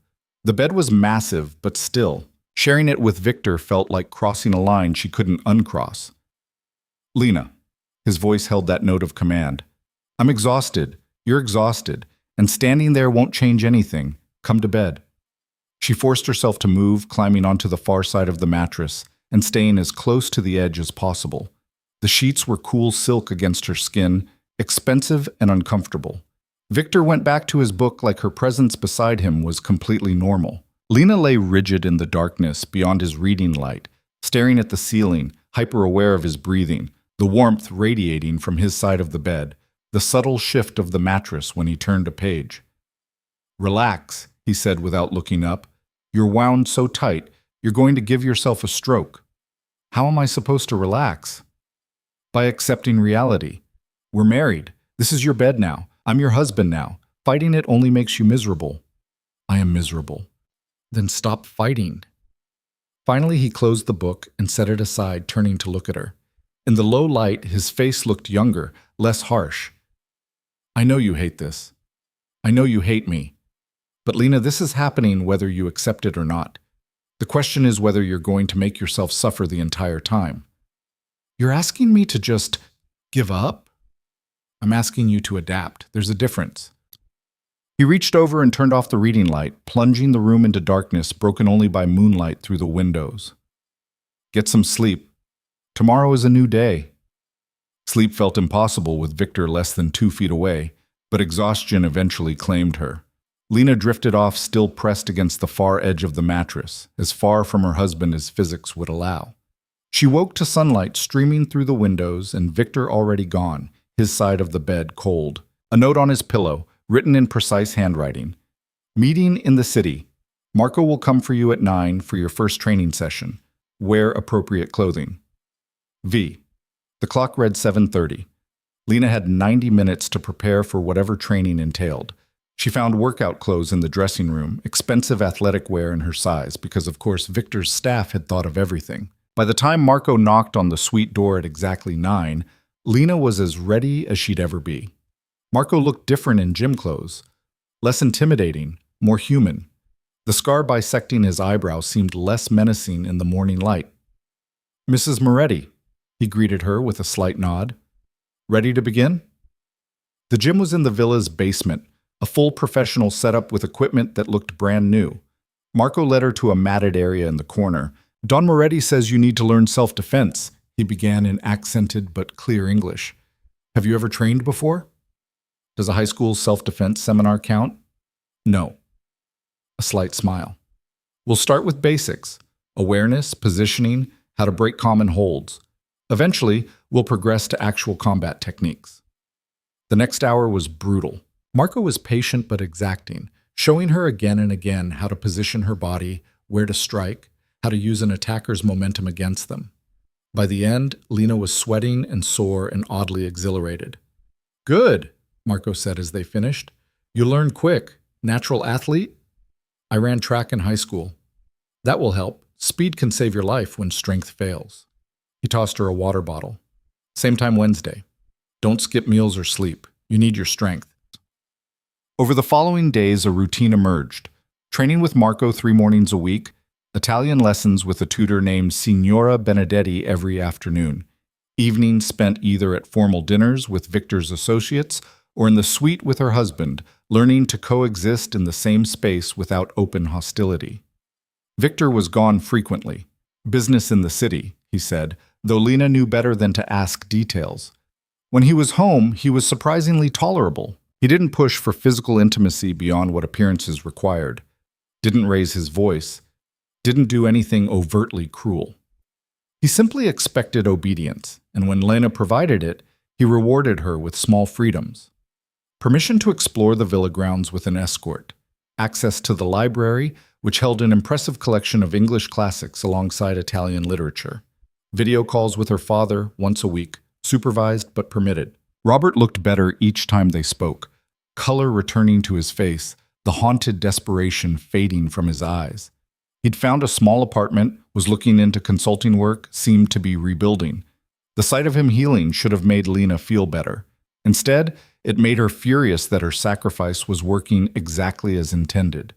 3 weeks into the marriage, Lena's Italian had progressed enough that she could follow basic conversations. The language was beautiful, she had to admit, even if learning it felt like another chain binding her to this life. She was in the library one afternoon, struggling through an Italian novel with the dictionary at her elbow, when Victor found her. "How's the reading?" he asked, settling into the chair across from her. "Slow.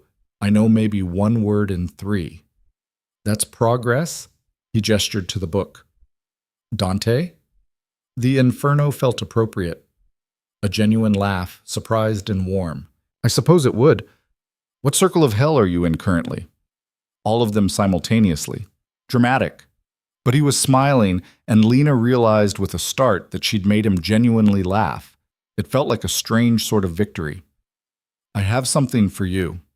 He pulled a slim box from his jacket pocket and set it on the table between them. Lena eyed it warily. "It's not poisonous," Victor said dryly. "Open it."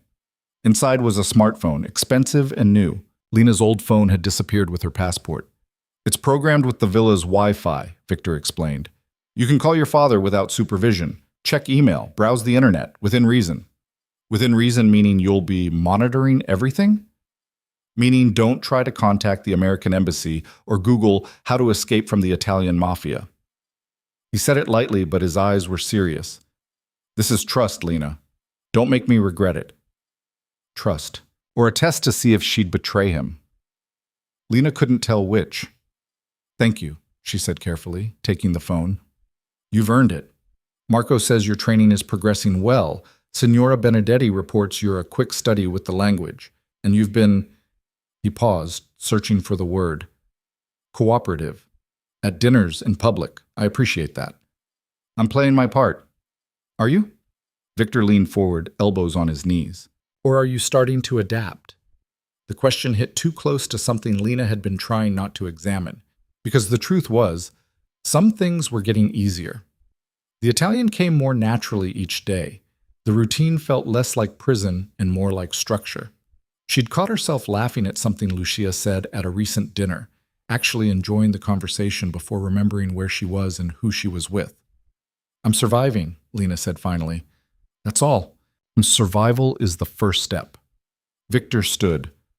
"There's a gathering this weekend. Important people, business associates from Milan and Naples. I need you at your best." "Another performance?" "Another opportunity to prove you belong here." He moved toward the door, then paused. "You're doing better than I expected, Lena. Keep it up." The gathering turned out to be an elaborate party at a villa even more ostentatious than Victor's. Lena wore a midnight blue gown that cost more than her entire pre-Italy wardrobe, with sapphires at her throat that Victor had clasped there himself, his fingers lingering on her skin. "Remember," he'd murmured in the car, "you are Mrs. Moretti. You represent me and my interests. Be charming, be observant, and if anyone makes you uncomfortable, find me immediately." The party was overwhelming. Hundreds of people in formal wear, champagne flowing like water, conversations in rapid Italian that Lena struggled to follow. Victor kept her close at first, introducing her to a seemingly endless parade of wealthy, dangerous men and their wives. But eventually he was pulled away to discuss business, leaving Lena with Lucia and the other wives. They welcomed her into their circle with the practiced ease of women who'd done this dance many times before. "Your first real party," Lucia observed, pressing a champagne flute into Lena's hand. "How are you holding up?" "It's a lot." "It always is." An older woman named Francesca, married to Dante, patted Lena's arm. "But you'll learn to navigate it.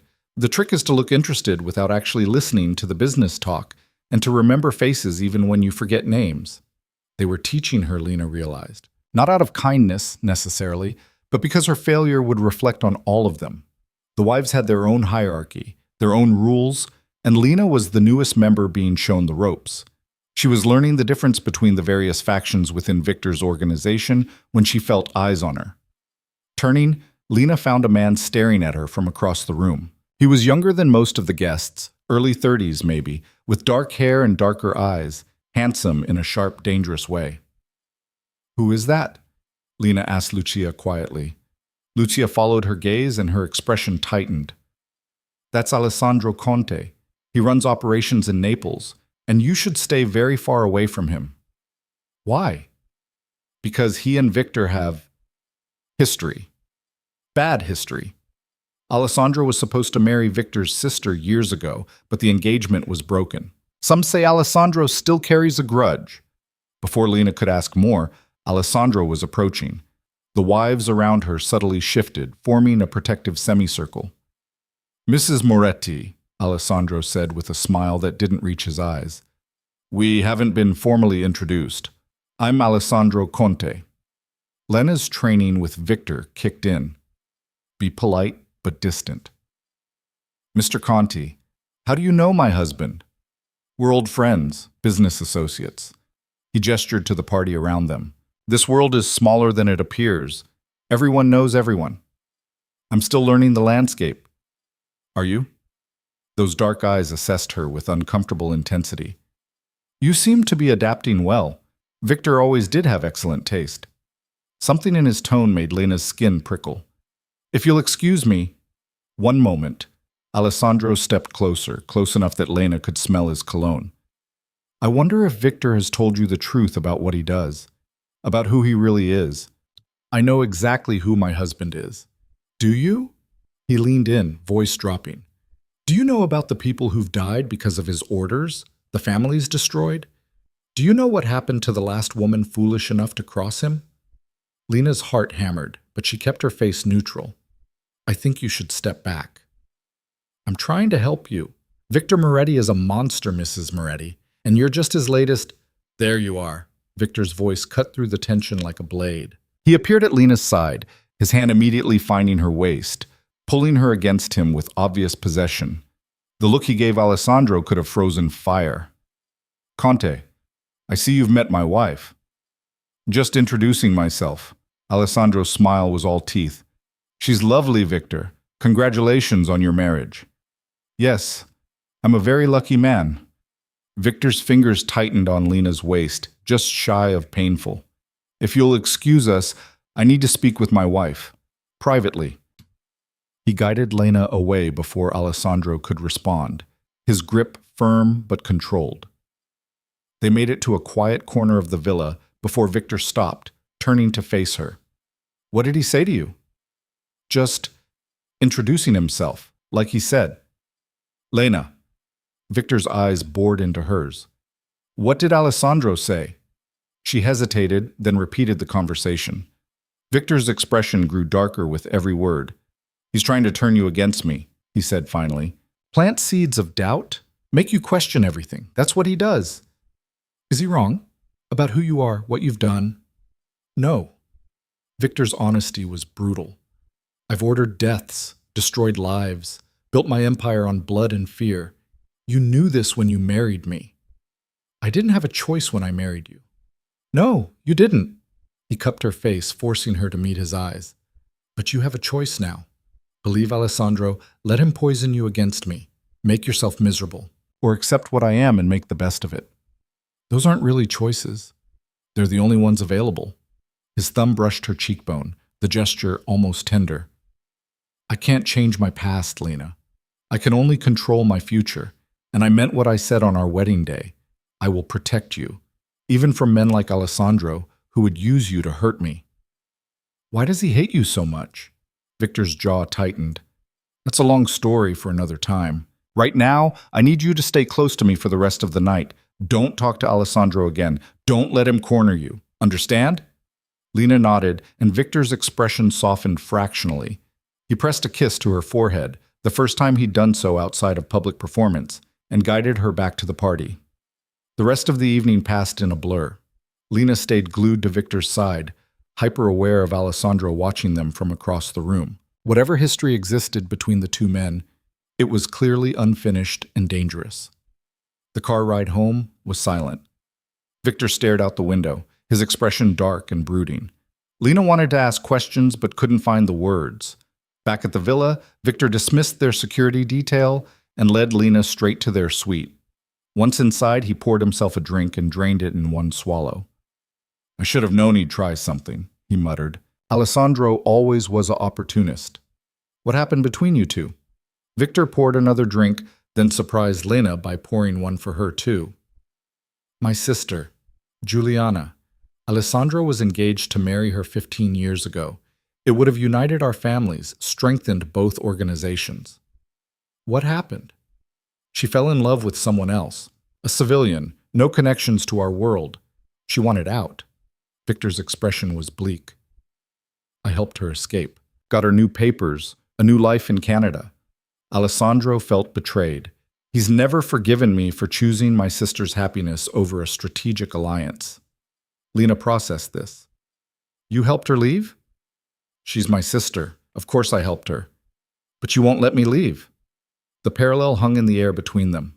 Victor's eyes met hers, and something flickered there. Guilt, maybe, or recognition. "You're my wife, not my sister. The situations are different." "Are they?"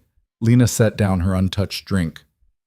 "You helped someone you love escape this world, but I'm trapped here. You don't love me. That's the difference. Neither did she love Alessandro. That's why she ran." Victor's jaw clenched. "This conversation is over." "Of course it is.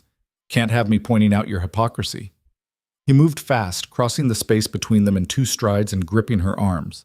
Not hurting, but firm enough to make his point. "You want to know the real difference, Lena? Juliana was born into this life. She understood the risks, the consequences. You're an innocent caught in circumstances beyond your control. If I let you go, you'd run straight home and never look back. And Alessandro and others like him would follow you there. They'd use you to get to me. So yes, you're trapped here. But it's for your own protection." "That's a convenient excuse." "It's the truth." He released her, stepping back. "I'm not the villain in this story, Lena. I'm the only thing standing between you and people far worse than me." "You're still a monster. You just admitted it." "Yes, I'm a monster." Victor's eyes blazed. "But I'm your monster, and in this world, that matters more than you know." He left her standing there, disappearing into his dressing room and closing the door with controlled force. Lena sank onto the edge of the bed, her hands shaking. The encounter with Alessandro had cracked something open, made her see that Victor's world was even more dangerous than she'd realized, full of grudges and violence and people who would use her as a weapon without hesitation. And Victor, complicated, violent, controlling Victor, was apparently the only thing keeping that danger at bay. When he emerged from the dressing room 20 minutes later, he'd changed into sleep clothes and his expression had cooled to neutral. He climbed into bed without looking at her. Lena changed in the bathroom and joined him, the routine so familiar now it felt almost normal. They lay in the darkness, the space between them charged with unspoken tension. "I'm sorry," Victor said finally, "for losing my temper." Lena blinked in surprise. She'd never heard him apologize before. "Alessandro brings out the worst in me," he continued. "He always has. But I shouldn't have grabbed you like that. You didn't hurt me. Still, it was inappropriate." He turned on his side to face her, visible in the moonlight. "I meant what I said, though, about protecting you. That's not a lie." "I know." And strangely, she did. Victor was a lot of terrible things, but he seemed to keep his promises. "Can I ask you something?" "Always." "Do you regret it, forcing me into this marriage?" Silence stretched between them. Then, "Ask me again in a year." "That's not an answer." "It's the only one I have." He reached across the space separating them and found her hand, linking their fingers together. "Go to sleep, Lena. Tomorrow is a new day." He didn't release her hand. Lena lay there, feeling his pulse against her palm, and realized she wasn't pulling away. Some line had been crossed tonight. She wasn't sure which one or what it meant. But when she finally drifted off, Victor's hand was still wrapped around hers, warm and steady and undeniably real. Morning came with the smell of gunpowder. Lena woke to shouting in Italian, the sharp crack of gunfire echoing through the villa, and Victor already out of bed, pulling on clothes with the kind of speed that came from muscle memory. She sat up, heart hammering, as he grabbed something from his nightstand drawer. a gun, matte black and deadly. "Stay here," he ordered, his voice sharp with command. "Lock the door behind me. Don't open it for anyone except me or Marco. Understand?" "What's happening?" "Someone's attacking the villa." Another burst of gunfire, closer now. Victor moved to the door, then paused and came back, gripping her face between his hands. "Listen to me carefully. There's a panic room behind the bookshelf in my dressing room. The third shelf from the bottom, press the red leather book. If they breach this floor, you hide there. You don't come out until I come for you personally. Clear?" Lena nodded, her mouth too dry for words. Victor kissed her hard, possessive, and desperate, then was gone. The door slammed behind him, and Lena heard the lock click from the outside. He'd locked her in. For protection or imprisonment, she couldn't tell. More gunfire, shouting, the sound of breaking glass. Lena's hands shook as she scrambled off the bed and ran to the window. Dawn was just breaking, painting the gardens in shades of gray and pink, and below she could see figures moving between the hedges. Men in dark clothing, carrying weapons, advancing on the villa with military precision. This wasn't a robbery, this was a coordinated attack. Lena backed away from the window, her mind racing. The panic room. Victor had said there was a panic room. She should hide, should follow his instructions, should... An explosion rocked the villa. The window shattered inward in a spray of glass. Lena screamed, throwing her arms up to protect her face as shards rained down around her. Her feet were bare. She could feel cuts opening on her soles as she stumbled back. The bedroom door burst open. Not Victor, not Marco. A stranger in tactical gear, his face covered, his gun raised and pointed directly at her. "Mrs. Moretti," he said in accented English, "you're coming with us." Every instinct screamed at Lena to run, but there was nowhere to go. The windows were destroyed, the only exit blocked by an armed man twice her size. She did the only thing she could think of. She grabbed the nearest heavy object, a marble bookend from the nightstand, and threw it at his head. Her aim was terrible. The bookend sailed past his shoulder and shattered against the wall. But it bought her a second. Lena bolted for Victor's dressing room, her feet leaving bloody prints on the marble floor. The panic room. Third shelf from the bottom. Red leather book. She could hear the man behind her, his boots heavy on the floor. Lena's fingers found the red book and yanked. Something clicked. A section of the bookshelf swung inward, revealing a small room lined with monitors and supplies. She threw herself inside and slammed the hidden door just as the man reached the dressing room. The lock engaged with a solid thunk. Lena pressed her back against the wall, breathing hard as fists pounded on the other side. "Mrs. Moretti, don't make this difficult!" More pounding, then silence, voices in Italian, rapid and angry, footsteps retreating. Lena sank to the floor, her whole body shaking. The panic room was small but well equipped, monitors showing different angles of the villa grounds, shelves stocked with water and non-perishable food, a first aid kit, even a weapons locker. She could see the battle playing out on the screens. Victor's men were fighting back. She spotted Marco near the front entrance, coordinating defense with hand signals, his gun spitting fire. Other familiar faces from the villa's security team. They were outnumbered, but holding their ground. Then she saw Victor. He moved through the chaos like violence personified, his gun an extension of his arm. Even on the grainy security footage, Lena could see his precision, every shot deliberate, every movement calculated. He wasn't just defending his home. He was hunting. Two attackers tried to flank him from the garden. Victor saw them coming, dropped to one knee, and fired twice. Both men went down. He was already moving before they hit the ground, advancing toward the next threat. This was who Victor really was. Not the cultured man who read Dante and spoke 3 languages. Not the husband who held her hand in the dark. This was the monster he'd warned her about. Efficient, brutal, utterly without mercy. And he was magnificent in the most terrifying way possible.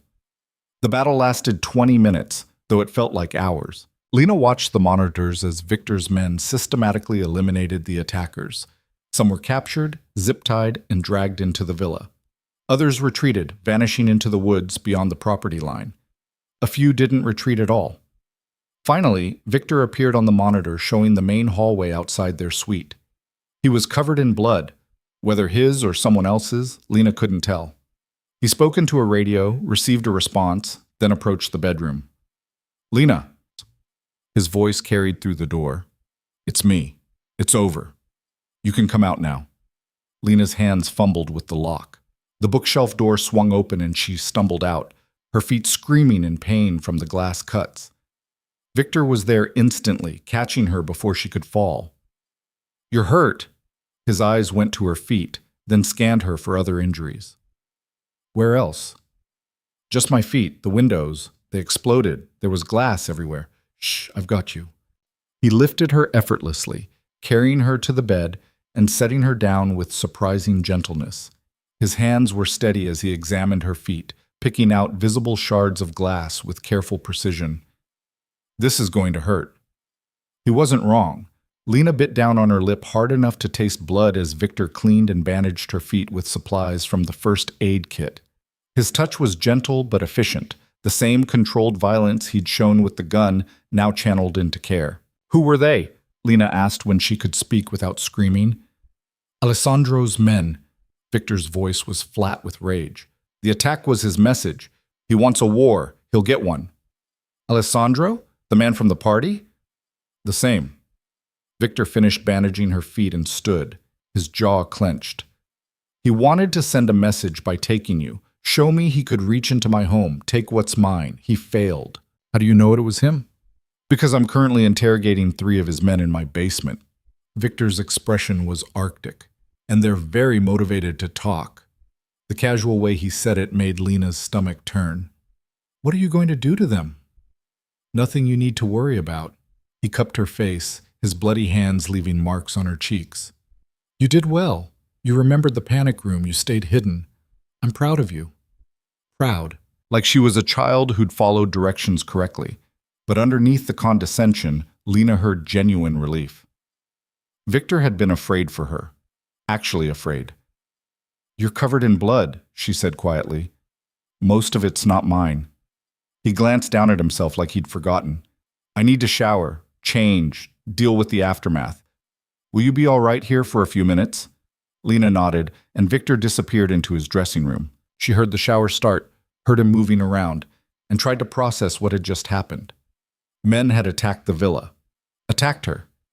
They'd wanted to kidnap her, use her as leverage against Victor, and Victor had stopped them with lethal efficiency.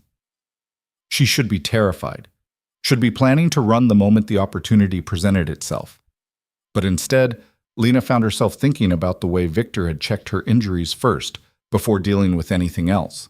The way his hands had shaken slightly when he'd bandaged her feet, the way he'd said he was proud of her. When he emerged from the shower, clean and dressed in fresh clothes, his phone was already ringing. He answered in rapid Italian, his expression growing darker with each passing second. I have to go, he said, ending the call. Marco's handling cleanup, but I need to send a response. Make sure Alessandro understands this was a mistake. What kind of response? Victor's smile was cold enough to freeze. The permanent kind. He moved to leave, then paused at the door. I'm assigning 2 guards to this suite. They'll be stationed outside the door at all times. You don't leave without escort. Understand? I'm a prisoner again. You're protected. There's a difference. His eyes softened fractionally. This isn't punishment, Lena. Alessandro knows about you now. He knows you matter to me. That makes you a target. I can't lose you. The words hung in the air between them. Can't lose you. Not won't. Can't. Be careful, Lena heard herself say. Victor's expression shifted into surprise, then something warmer. I always am. He left, and Lena heard him speaking to the guards he'd mentioned, issuing orders in that tone that expected absolute obedience. The rest of the day passed in a strange fog. Signora Russo appeared with breakfast and clean clothes, her face carefully neutral as she helped Lena change. Workers arrived to replace the shattered windows, their presence a constant reminder of the morning's violence. Lucia came to visit in the afternoon, bringing pastries and sympathy. I heard what happened. Are you all right? Physically, yes. Lena gestured to her bandaged feet. Emotionally is harder to measure. Alessandro is a fool. Lucia settled into a chair, her expression grave. Attacking Victor's home, trying to take his wife. He started something he can't finish. What will Victor do? What he has to. Send a message that his family is untouchable. Lucia studied Lena carefully. You're different than when you arrived. Stronger. I learned to fight. I don't mean physically. You carry yourself differently, like you belong here.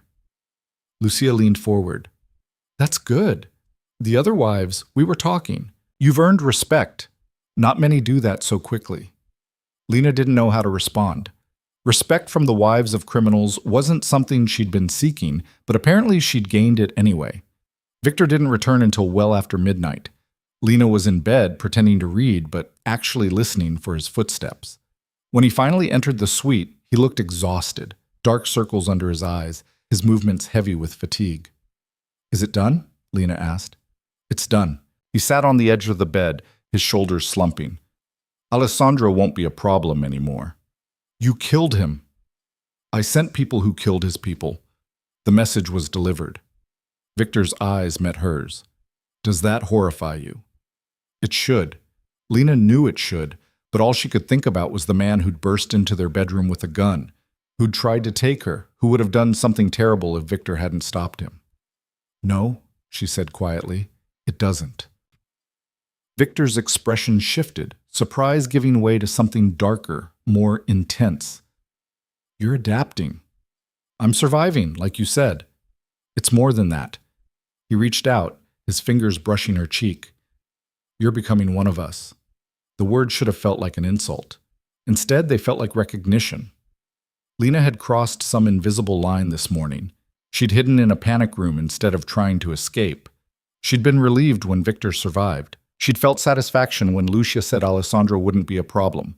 She was adapting, and that terrified her more than any attack. I need to sleep, Victor said, standing to change. I'm dead on my feet. Lena watched him move through the routine they'd established, changing in the dressing room, brushing his teeth, the small domestic rituals that felt surreal given what he'd done today. When he finally climbed into bed, he didn't stay on his side. Instead, he moved to the center, pulling Lena against him. She should have resisted, should have pushed him away, but his arms felt safe, and after the terror of the morning, safety mattered more than pride. Thank you, Victor murmured against her hair, for staying in the panic room, for following instructions. You kept yourself safe, and that means everything. Lena's throat tightened. I was terrified. I know, so was I. His arms tightened around her. When I saw that man heading for our suite, all I could think was that I wouldn't reach you in time, that Alessandro would take you, and I'd never get you back. But you did reach me. You stopped them. This time. Next time I might not be so lucky. Victor pulled back enough to look at her. I meant what I said earlier. You matter to me, Lena, more than I expected, more than is probably wise. Her heart hammered against her ribs. Victor, I know, you don't feel the same. Maybe you never will. But I need you to understand that I will burn down everything and everyone who tries to hurt you. Alessandro learned that today. Anyone else who comes for you will learn it too.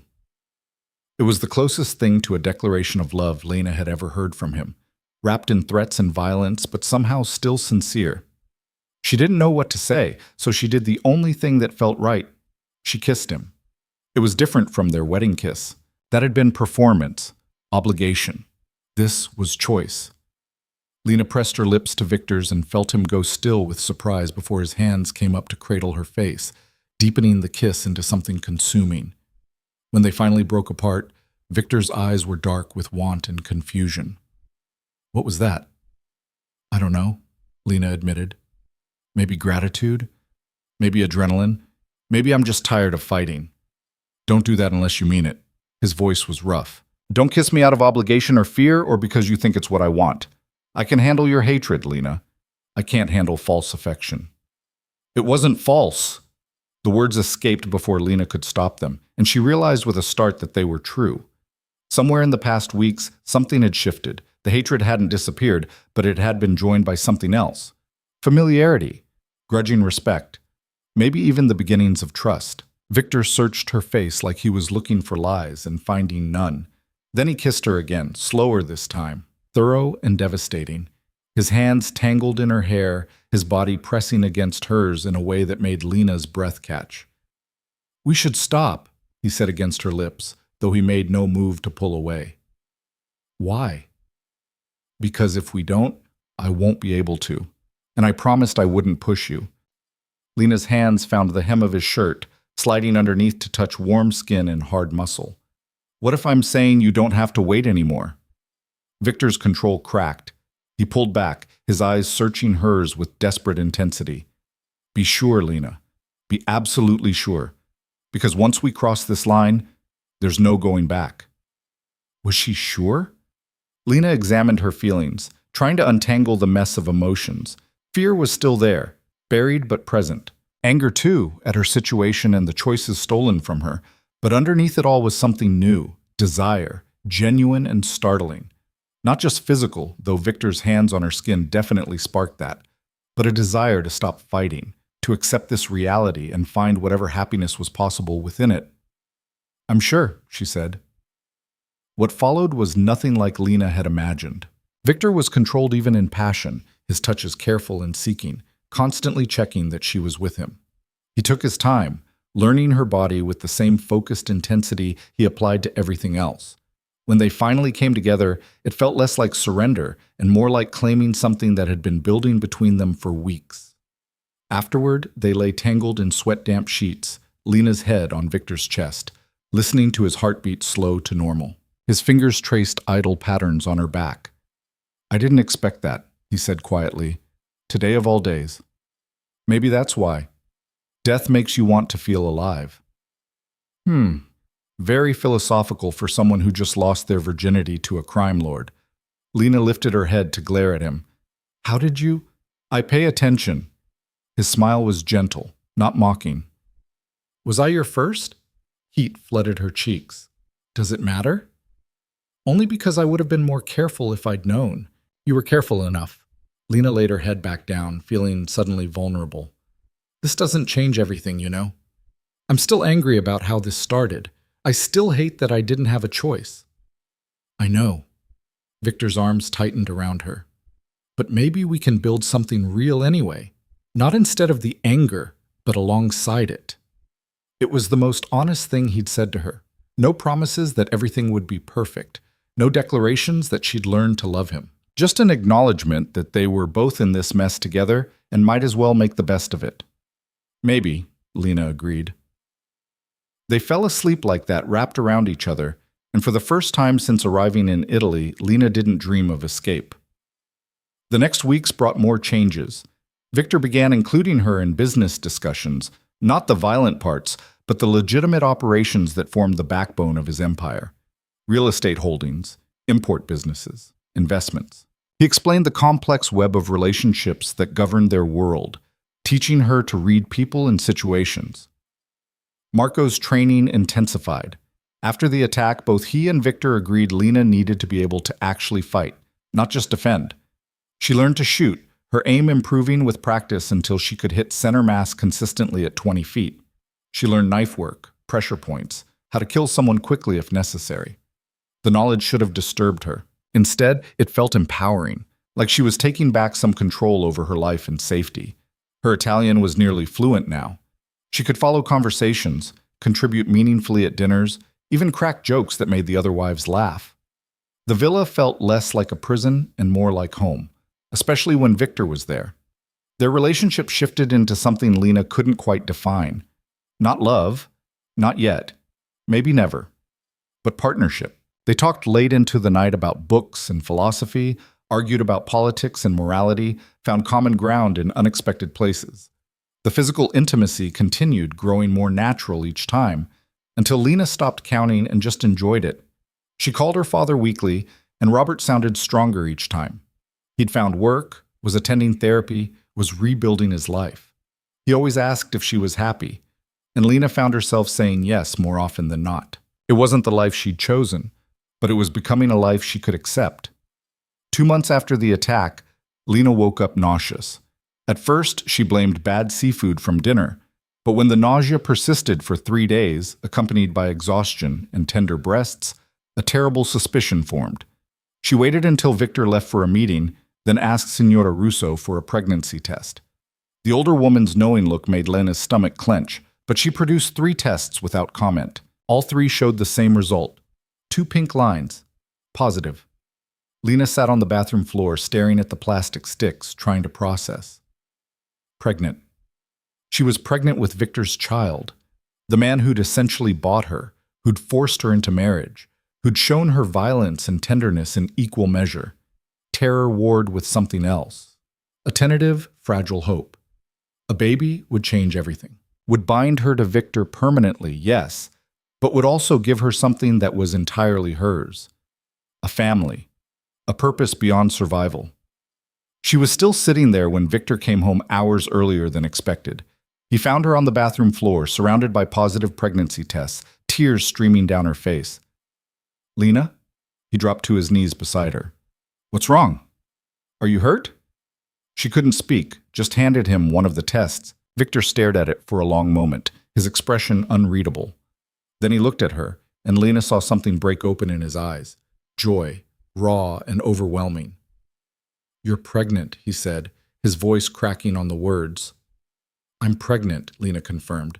Victor pulled her into his arms, holding her so tight she could barely breathe. We're having a baby. You're having my baby.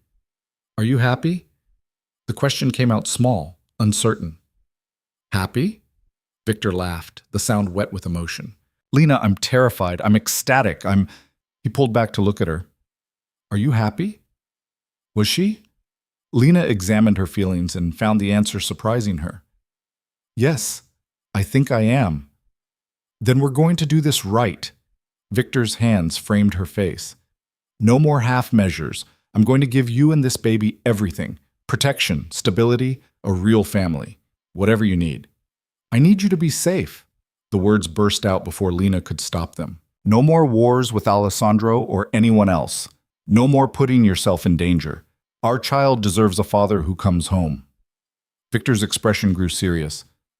I can't promise no danger. It's part of who I am, what I do.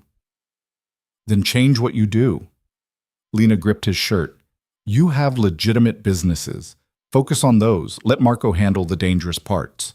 Please, Victor. Our baby needs you alive. He was quiet for a long moment, clearly wrestling with the request. Finally, he nodded. I'll transition. It'll take time. You don't just walk away from this world overnight, but I'll start shifting toward legitimate operations. For you. For our child. It was the biggest concession Victor had ever made. Lena kissed him, pouring every complicated emotion into it, gratitude and fear and that growing, terrifying thing that might be love. They spent that evening planning. Victor called his doctor, arranged for the best prenatal care money could buy. He started talking about converting one of the spare rooms into a nursery, asking Lena's opinion on colors and furniture like her thoughts actually mattered. That night in bed, his hand rested on her still flat stomach. Boy or girl? He asked. Too early to tell. I mean preference. What do you want? Lena considered. Healthy. That's all I want. Healthy and safe. Done. He said it like he could command the universe to comply. Our child will have everything. The best schools, opportunities, protection. They'll never know want or fear. They'll know love, Lena added. That's more important than anything else. Victor's eyes met hers in the darkness. Yes, they'll know love. From both of us. The certainty in his voice made something settle in Lena's chest. This wasn't the life she'd imagined. Wasn't the future she'd planned. But lying there with Victor's hand on her stomach, their baby growing between them, Lena felt something she hadn't felt since arriving in Italy. Peace. Not happiness. Not yet. But peace. And maybe, just maybe, that was enough. The pregnancy changed everything, just as Lena had known it would. Victor became almost obsessively protective, hiring additional security and insisting she be accompanied everywhere, even within the villa grounds. At first, Lena chafed against the restrictions, but the memory of armed men bursting into their bedroom tempered her resistance. Their child's safety mattered more than her pride. True to his word, Victor began the slow process of transitioning away from the more dangerous aspects of his operations. Lena watched him delegate responsibilities to Marco and the other trusted lieutenants, saw him spend more time in meetings with lawyers and accountants than with the hard-faced men who carried guns. It wasn't a complete transformation. You didn't leave that world entirely, but it was progress. The morning sickness lasted well into the second trimester, leaving Lena exhausted and irritable. Victor handled it with surprising patience, holding her hair back when she was sick, bringing her crackers and ginger tea, rearranging his schedule to be home more often. The man who'd once seemed incapable of tenderness was learning, slowly but surely. 3 months into the pregnancy, Lena's father asked to visit. The request came during one of their weekly video calls, Robert's face hopeful but uncertain on the screen. "I know it's a lot to ask," he said, "but I'd like to see you, make sure you're really okay, and meet my son-in-law properly." Lena looked at Victor, who was reading nearby but clearly listening. He met her eyes and nodded once. "I'll arrange it," Victor said, moving into the camera's view. "Mr. Hayes, you're welcome to visit for as long as you'd like. I'll send a car to the airport." But Robert's relief was palpable. "Thank you. I know I don't deserve your hospitality after everything, but you're family now," Victor interrupted. "That means something to me. We'll discuss the past when you arrive, but know that my priority is Lena's happiness. If seeing you makes her happy, then you're welcome here." They set a date for 2 weeks out, giving Lena time to prepare mentally for confronting her father face to face. The anger had dulled over the months, buried under the weight of adaptation and survival, but it was still there, a hard knot in her chest that tightened whenever she thought about how this had all started. "Are you nervous?" Victor asked that night as they lay in bed, his hand resting on her growing belly. "Terrified," Lena admitted. "I don't know what to say to him. Part of me wants to forgive him, but part of me is still so angry." "Then say both. Tell him you're angry and you forgive him. Feelings don't have to be simple." Victor's thumb traced circles on her skin. "For what it's worth, I think he knows what he did was unforgivable. That's why he's been so careful not to push, not to demand anything from you." "You've been talking to him?" "Occasionally, making sure he's settled, has what he needs. He asks about you constantly, how you're feeling, if you're happy, if I'm treating you well."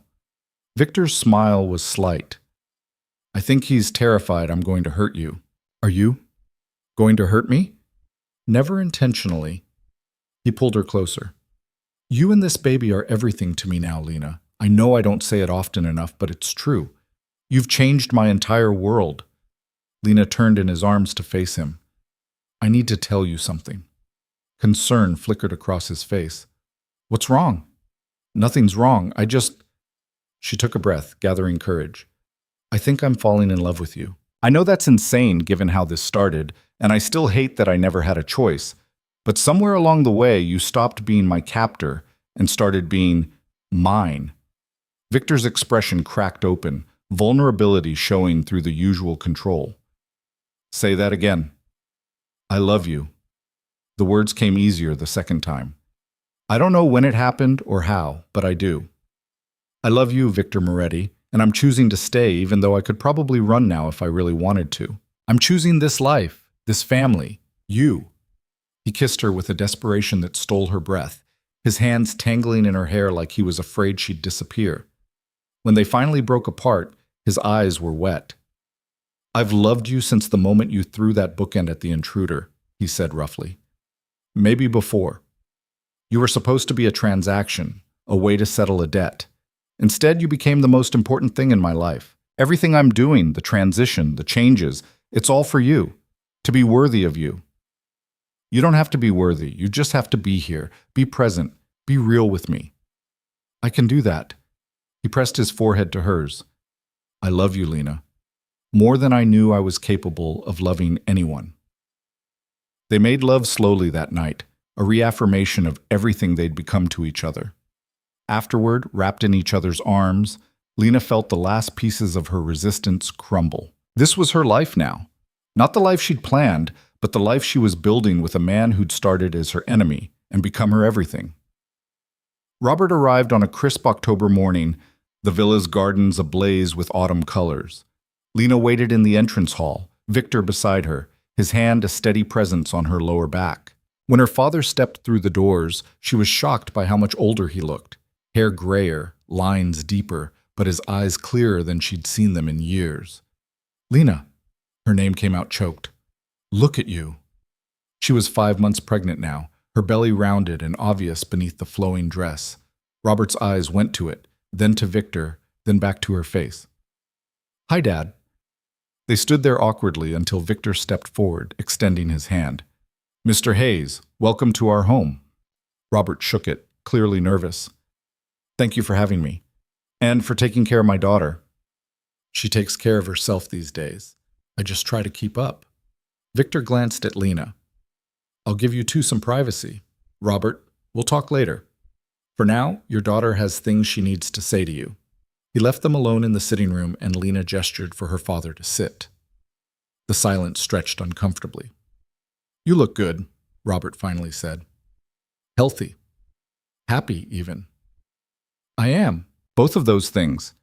Lena folded her hands over her belly. "But we need to talk about what you did. Really talk about it." Her father's face crumpled. "I know. I've been waiting for this, for you to tell me what a monster I am." "You're not a monster. You're a desperate man who made terrible choices." Lena kept her voice steady. "You sold me, Dad. Traded me like property to save your own skin. Do you understand how much that hurt? How betrayed I felt?" "Every day. I think about it every single day." Robert's hands shook. "I tell myself I was trying to protect you, but I know that's a lie. I was protecting myself. And I used you to do it." "Yes, you did." The words hung in the air, brutal and honest. "And for a long time, I hated you for it. I hated you, and I hated Victor, and I hated my entire life." "And now?" Lena considered her answer carefully. "Now I've built something here. It's not what I would have chosen, but it's mine. Victor and we found a way to make this work. We're having a baby together, building a family. I'm not the helpless girl you brought here anymore." "I can see that." Robert's eyes were wet. "You're stronger, more confident. You carry yourself differently."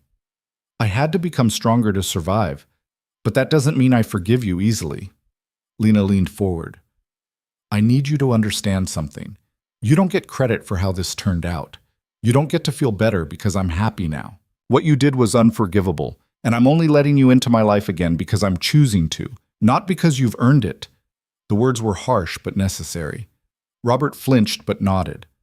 "I understand, and I don't expect forgiveness. I want to be part of your life again, if you'll let me.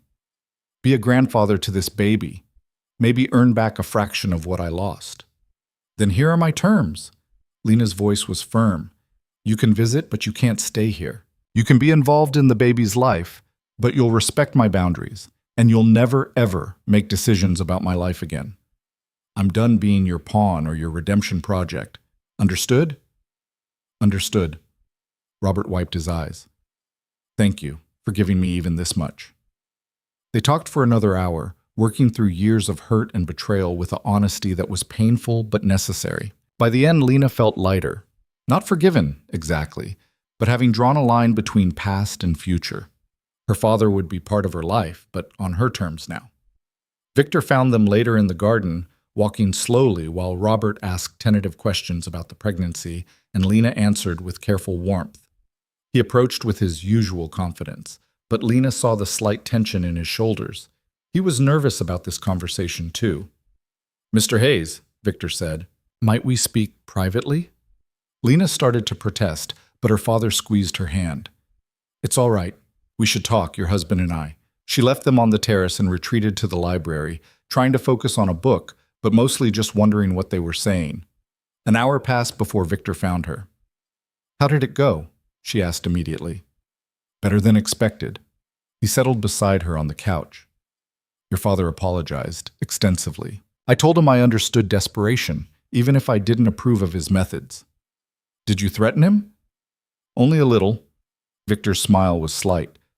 "I made it clear that you're under my protection now, and that includes protection from him if he ever tries to manipulate you again. He took it well." "He's afraid of you." "Good. He should be." Victor's hand found hers. "But I also told him something else. I told him that despite everything, I'm grateful, because his mistake brought you into my life, and you're the best thing that's ever happened to me." Lena's throat tightened. "You told him that?" He needed to hear it. Needed to know that while I don't forgive what he did, I recognize that something good came from it. Victor pulled her close. Your father will never be my friend, but he's family now. I'll treat him accordingly. Robert stayed for 3 days, growing more comfortable with each passing hour. He and Victor developed a cautious mutual respect, bonding over their shared desire to protect Lena. By the time he left, promising to return for the birth, the worst of the tension had eased. The months that followed were a blur of preparation. The nursery was completed, soft yellows and whites, filled with furniture that cost more than some people's houses. Lena's Italian was now flawless, her understanding of Victor's world comprehensive. She'd become adept at reading the subtle power dynamics at gatherings, knowing when to speak and when to observe, how to project strength while remaining graceful. The other wives had fully accepted her into their circle. Lucia became something like a friend, teaching Lena the unspoken rules that governed their world. At a dinner party 7 months into the pregnancy, Lucia pulled her aside. You've done well, the older woman said. Better than most. You came here unwilling and became one of us anyway. I didn't have much choice. We always have choices. You chose to adapt instead of break. That takes strength. Lucia's eyes were knowing. And you chose to love Victor. I see it when you look at him. That wasn't forced. No, Lena admitted. That was all me. Good. He needs someone strong enough to stand up to him. The yes men surround him all day. You're the only one who tells him no. It was true. Lena had learned to pick her battles, but when something mattered, she pushed back. Victor respected her for it, even sought her opinion on business decisions. She'd become his partner in truth, not just in name. The baby came on a snowy January morning, 3 weeks before the due date. Lena woke to contractions that quickly intensified, and within an hour they were rushing to the private hospital Victor had arranged. He stayed by her side through every moment, his hand crushed in hers as she cursed him in both English and Italian for getting her pregnant in the first place. Never again, she panted between contractions. We are never doing this again. Whatever you want, Victor agreed, looking terrified.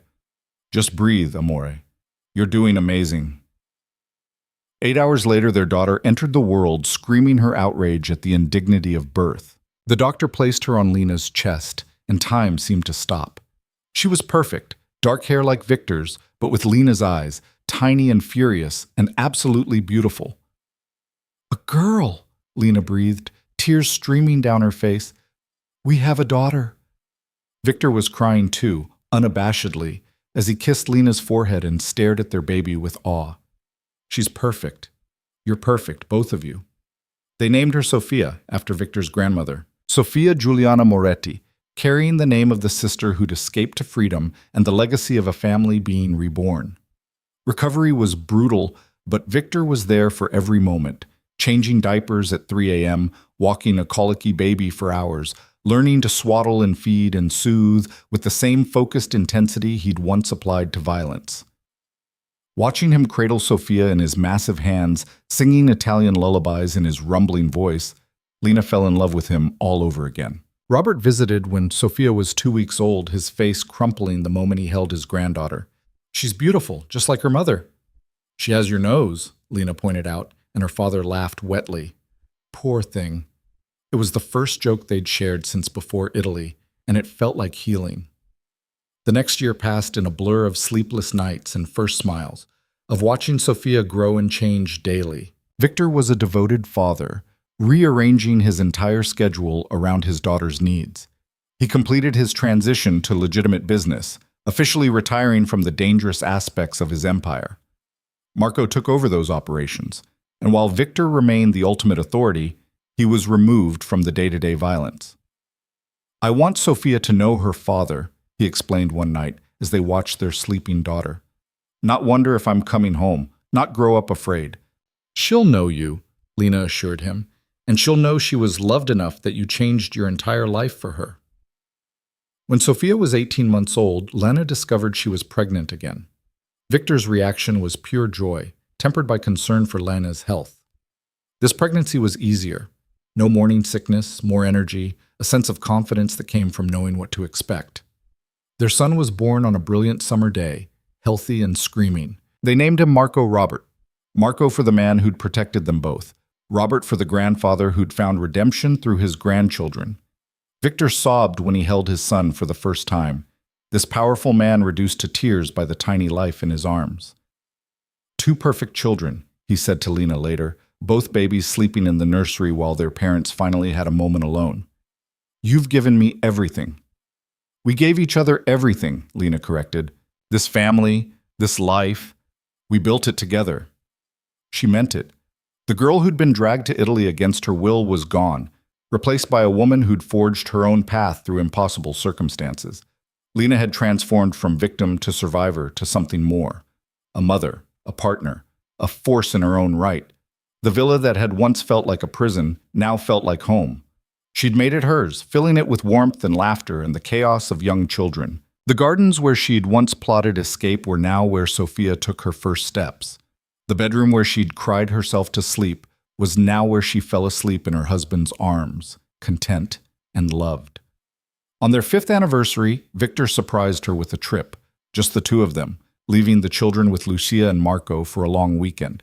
They flew to the Amalfi Coast, staying in a villa perched on cliffs overlooking the sea. Do you remember what you said to me on our wedding night? Victor asked as they sat on the terrace, watching the sunset paint the sky. That I'd hate you forever? That? He smiled. You were so fierce, so angry. I thought you'd never adapt, never accept this life. I thought the same thing. Lena leaned against him. But somewhere along the way, accepting became choosing. I don't hate you, Victor. I haven't for years. I know, you love me instead. You tell me every day. And you love me back. Despite everything, we found something real. Victor turned to face her, his expression serious. I need you to know something. If you ever want to leave, truly leave, I won't stop you. I know how this started. I know you never had a choice, but you have one now, always. The offer should have tempted her. 5 years ago, it would have been everything she wanted. But Lena looked at the life they'd built, the children sleeping peacefully back home, the family they'd created from chaos, the love that had grown from the darkest of beginnings, and knew her answer. I'm not leaving. This is my home. You're my home. She took his hand. I'm choosing you, Victor, every day for the rest of my life. Not because I'm trapped, but because I want to. His kiss was soft, reverent, full of the kind of love that transforms people. They made love that night with the windows open, the sound of the sea providing a soundtrack to their reaffirmation of everything they'd become. Years passed in a cascade of memories. Sophia starting school, brilliant and stubborn like her mother. Marco learning to walk, then run, then cause delightful chaos wherever he went. A third child, another daughter they named Juliana, completing their family. Birthday parties and family dinners, graduations and celebrations. Victor aged gracefully, the gray at his temples spreading but his strength remaining. He became a fixture in legitimate business circles, respected for his acumen and feared for his past. But he was known primarily as a family man, devoted to his wife and children in a way that made other men envious. Lena grew into her role as Mrs. Moretti with a power all her own. She became involved in charity work, using the family's wealth to fund education programs and women's shelters. The other wives followed her lead, transforming from trophy wives into a force for actual good. Lucia often joked that Lena had revolutionized their entire world. Robert remained part of their lives, a doting grandfather who'd found peace in his redemption. He never remarried, never tried to rebuild what he'd destroyed. Instead, he poured his love into his grandchildren, who adored their nonno Robert without knowing the complicated history that had brought them all together. On their 10th anniversary, Victor took Lena back to the villa's chapel where they'd married. It looked exactly the same. Stained glass throwing colored light across the stone floor, flowers everywhere. Father Matteo waiting with a gentle smile. What are we doing here, Lena asked. Renewing our vows. Victor took her hands. The first time you had no choice. This time, I want you to choose me freely, in front of witnesses who know the truth. Their children were there, dressed in formal wear and barely containing their energy. Marco and Lucia, Robert, the other wives, and their families. Everyone who mattered to them gathered to witness something beautiful. Father Matteo began the ceremony in Italian, and this time Lena understood every word. The vows she'd stumbled through 10 years ago now flowed easily, full of meaning and choice. I, Lena Moretti, choose you, Victor, she said clearly. Not because I'm forced, but because I love you. Not because I'm trapped, but because I'm free and I choose to stay. You are my partner, my love, my home, and I promise to stand beside you for all the days of my life.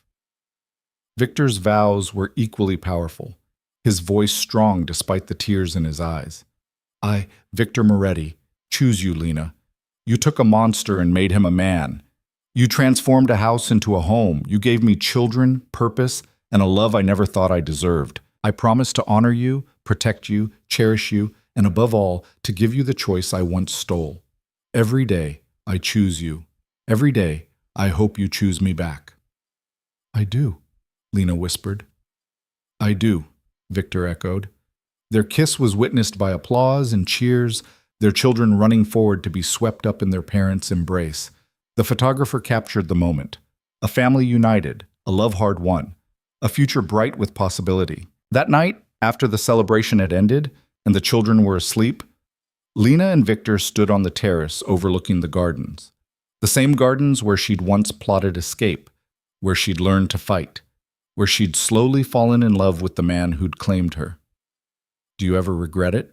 Victor asked quietly. The life you lost? The future you might have had? Lena considered the question honestly. There were moments, fleeting, when she wondered what might have been. A normal college experience, a different career, a love story that began with choice instead of coercion. But those moments were rare and getting rarer. I regret how it started, she said finally. I'll always regret that. But I don't regret where we ended up. This life, these children, you. I wouldn't trade any of it. Even knowing what you know, what I've done, even knowing everything. She turned to face him. You're not the same man who forced me into marriage. I'm not the same girl who was dragged here terrified. We both changed, Victor. We made each other better. He pulled her close, and they stood there in comfortable silence, watching the stars emerge overhead. Somewhere in the villa, one of their children called out, probably Sophia, who still had nightmares sometimes. Lena started to pull away, but Victor stopped her. I'll go. You stay here, enjoy the peace. She watched him disappear inside, heard his footsteps on the stairs, heard his low voice soothing their daughter back to sleep. This man who'd once been capable of such violence was now the gentlest father, the most devoted husband. The transformation was complete. Lena touched the ring on her finger, the same ring Victor had placed there 10 years ago, now worn and familiar. Back then it had felt like a shackle. Now it felt like a promise kept. Her phone buzzed with the text from Lucia. Beautiful ceremony. You two are disgustingly in love. Lena smiled and typed back. Took us long enough to get here. The best things usually do. It was true. Their love hadn't been immediate or easy. It had been forged through fear and anger, built slowly through small moments of trust, solidified through shared trauma and triumph. But it was real in a way that fairy tale romance could never be. Tested, tempered, and proven unbreakable. Victor returned, pulling her back against his chest. Sophia's already asleep again. Amazing how quickly they bounce back at that age. We should go to bed too. Marco will be up at dawn ready to destroy something. 5 more minutes. His arms tightened around her. I want to remember this moment. Perfect peace. Perfect happiness. Our family safe and whole. Lena leaned into him, feeling his heartbeat against her back. It won't always be this perfect. Life doesn't work that way. I know, but we'll face whatever comes together, like we always have. Together. That word meant everything. Lena had started this journey alone, terrified, with no one to trust. Now she had a partner who'd proven time and again that he'd walk through fire for her. They'd built something remarkable from the worst possible beginning, a family rooted in love, a marriage strengthened by adversity, a future full of promise. I love you, she said softly. I love you more. Victor's lips brushed her temple. Thank you for choosing me. Every day, every moment. Thank you for giving me this life. Thank you for becoming someone worth choosing. They stood there until the night grew cold, reluctant to let go of the perfect moment. But eventually, they went inside together, checking on their sleeping children before retiring to their room. The bed they'd once shared as strangers was now a sanctuary of comfort and intimacy. Lena fell asleep in Victor's arms, safe and loved, exactly where she belonged. And if somewhere deep inside, a small part of her still remembered the terrified girl who'd been traded like property, who'd cried herself to sleep in this very room, who'd sworn she'd never forgive or forget, well, that girl was honored too. Her strength had made everything possible. Her refusal to break had forged the woman Lena had become. The beginning had been dark, brutal, unforgivable. But they'd taken that darkness and transformed it into light, built a family from a forced transaction, found love in the last place anyone would look for it. It wasn't the story Lena would have written for herself, but it was hers, completely and truly. And she wouldn't change a single page. Outside, the Italian night settled over the villa, quiet and peaceful. Inside, a family slept, children dreaming innocent dreams, parents resting in each other's arms, all of them safe and loved and whole. From tragedy and coercion had come something beautiful. From the ashes of stolen choice had risen the phoenix of chosen love. The journey had been impossible, the destination unexpected, but the result was undeniable. Lena Moretti was home. Not the home she'd been born to, but the home she'd built with her own two hands and an unbreakable will. And she was finally, impossibly, completely happy. The story that began with fear ended with love, and that was the only ending that mattered.